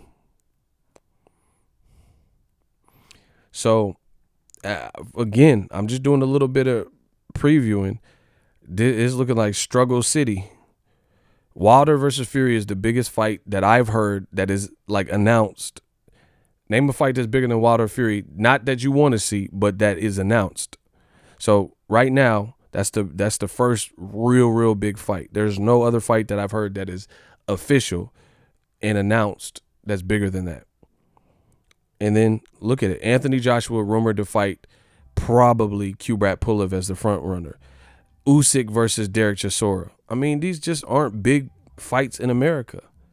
either one of those fights aren't big for Usyk. Yeah, people diehard boxing fans will pay attention to him, but we pay attention to, Dwayne Beeman and Estrada, like, smaller fights, because that's diehard. But that's not enough to keep you afloat on a paid network or a paid app. That's just how I see it. So Conor McGregor, Canelo's probably gonna fight some bullshit that people don't really see. Caleb Smith and Billy Joe Saunders coming off of bad performances. Off of those performances, who wants to see Canelo versus either of those guys? Right? Triple G versus Camille says Meta. Come on. Jaime Munguia's fighting Spike O'Sullivan. Come on. Jacobs just fought in December, so he's probably going to rest out. But who can they feed Jacobs? Who they going to give for him? I don't think anyone wants to see Chavez 2. It's just like, what are you going to do? The World Boxing Super Series is in limbo at best, but even if it comes back, I don't really see any relevant divisions that will garner much attention. So what fight? Who Josh Kelly's next fight? Are they talking about Josh Kelly, David Evanesian, I think. What name the big fight? Joshua Kubrat Pulev, Dillian White, they're talking about Andy Ruiz, which he's an Al Heyman fighter, so you got to get Al's blessing, but he's coming off a loss. Or Povetkin and Dillian White. Why is Dillian White keep fighting AJ's leftovers? That's why it's called rematch room. AJ beats Joseph Parker. Dillian White fights Joseph Parker. AJ already beat Povetkin last year, 2 years ago, whatever it was. And then now Dillian White might fight Povetkin after Joshua, after Michael Hunter. It's just the same guys, definitely recycled. AJ beats Eric Molina. Wilder beat Eric Molina first. Chris Arreola beat him. And then Philip Ergovich gets Eric Molina. It's just the same scraps. Ain't nothing new. Same scraps. PBC announced Adam Kaunaki versus TBA. I wonder who they're going to put him in there with, because he's pretty popular, bro. He's a main event now. That's what they're putting him as. So hopefully they get someone good for him. I would love to see Adam Kaunaki versus Andy Ruiz or probably Dominic Brazil. Yeah, even though they're coming off of losses, I think those are solid fights, because it'll still be a step up for where Kaunaki is at. Andy Ruiz would definitely have to train and take it serious, but I like those fights at the Barclays Center. I think Brazil would be a good fight, or what's the name? Like I said, Andy Ruiz. Kell Brook versus Diluted, Deluxe, and all that, bro. That doesn't move the needle. I'm just telling you what it is, and especially when you have Fox got fights on free TV like Charlo Harrison 2. That was a crack card. That whole shit was piff. So, I don't know. I haven't heard nothing that makes noise. Anderson Gibb, I don't know much about him. So I don't know how much that brings to being a co-feature. And that's a disrespectful thing, bro. You keep putting these YouTubers, top billing them more than boxers. I don't like that. Put them on their own card if they so big.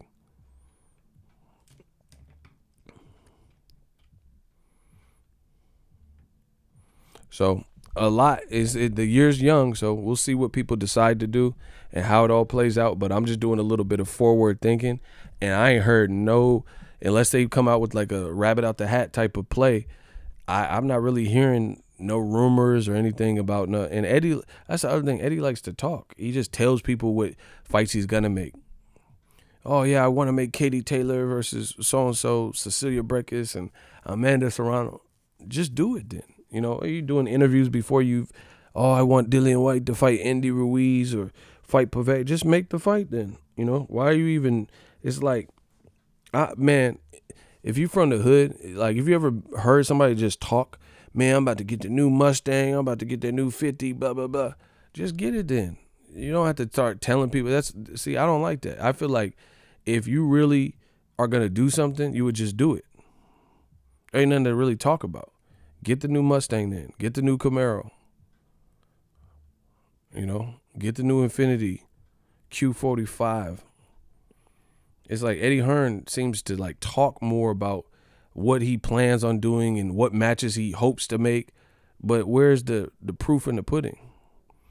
Like, it bugs me out. How have we not seen Amir Khan versus Kell Brook? I think that's years past the real expiration date, but it's still something. I would still watch it. You can't get Amir Khan fighting Billy Dibb and weird shit. And Crawford, we knew he wasn't going to win that. You can't give us Amir Khan, Kell Brook. Like, it just looks sad. You can't give us Dillian White, Luis Ortiz. He got knocked out by Wilder twice, but it's still cool. It's still a good fight.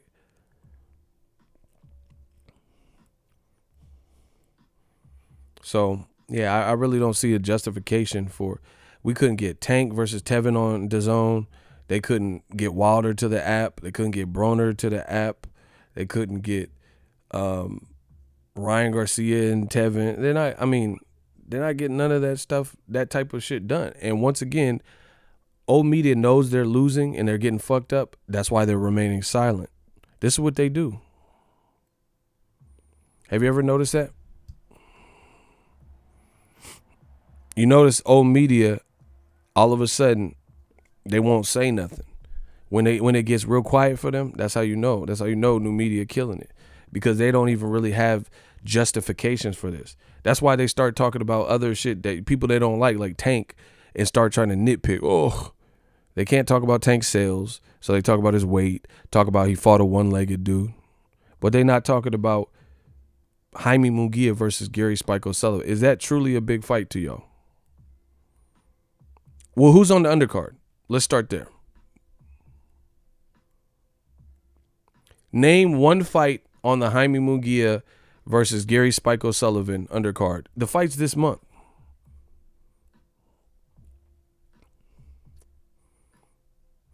Send me a link to one promotional video outside of the initial press conference, which it sounded like nobody was there, that you've seen, like a build-up, shoulder programming, exclusive interviews with Jaime Munguia, training montage from Gary Spike O'Sullivan.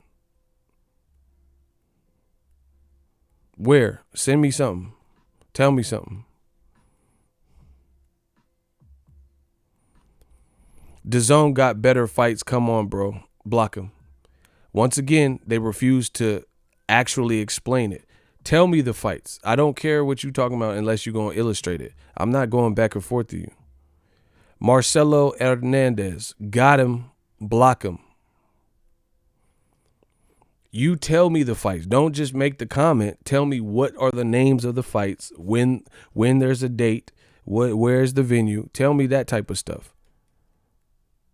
Name one fight that's better than Wilder Fury 2, which is already confirmed February 22nd MGM. Right now, name one fight DAZN has that's bigger than that. Okay, then. See? We're learning together.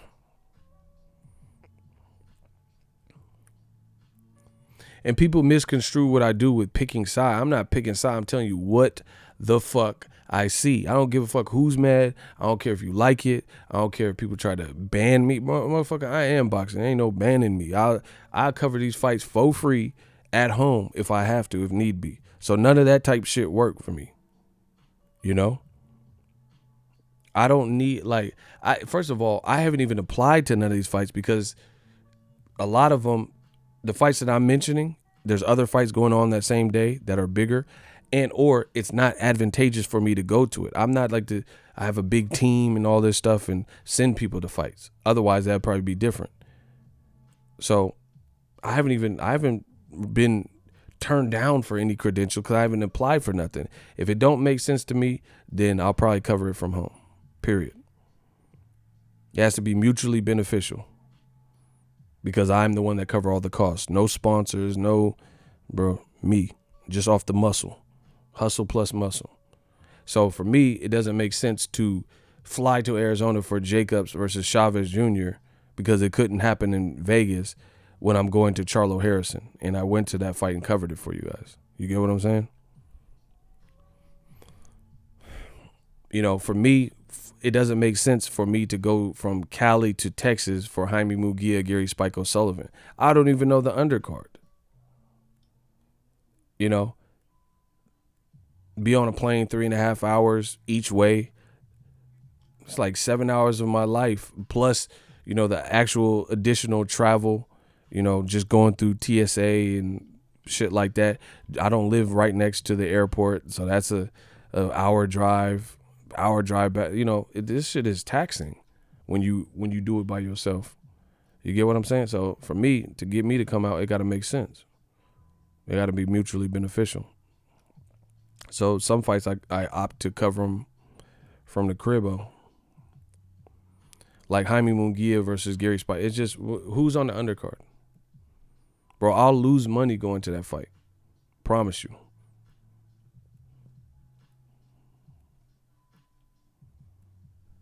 It is what it is. Anyway, I'm out. Holla at the kid. Happy New Year to everybody. We're going to continue working, putting out the latest and greatest. Hopefully you guys enjoy. We had a good stream. Yeah, we definitely had a good stream. Let's do one last rush of the like. Smash the like button. Appreciate everyone that super chatted. We working.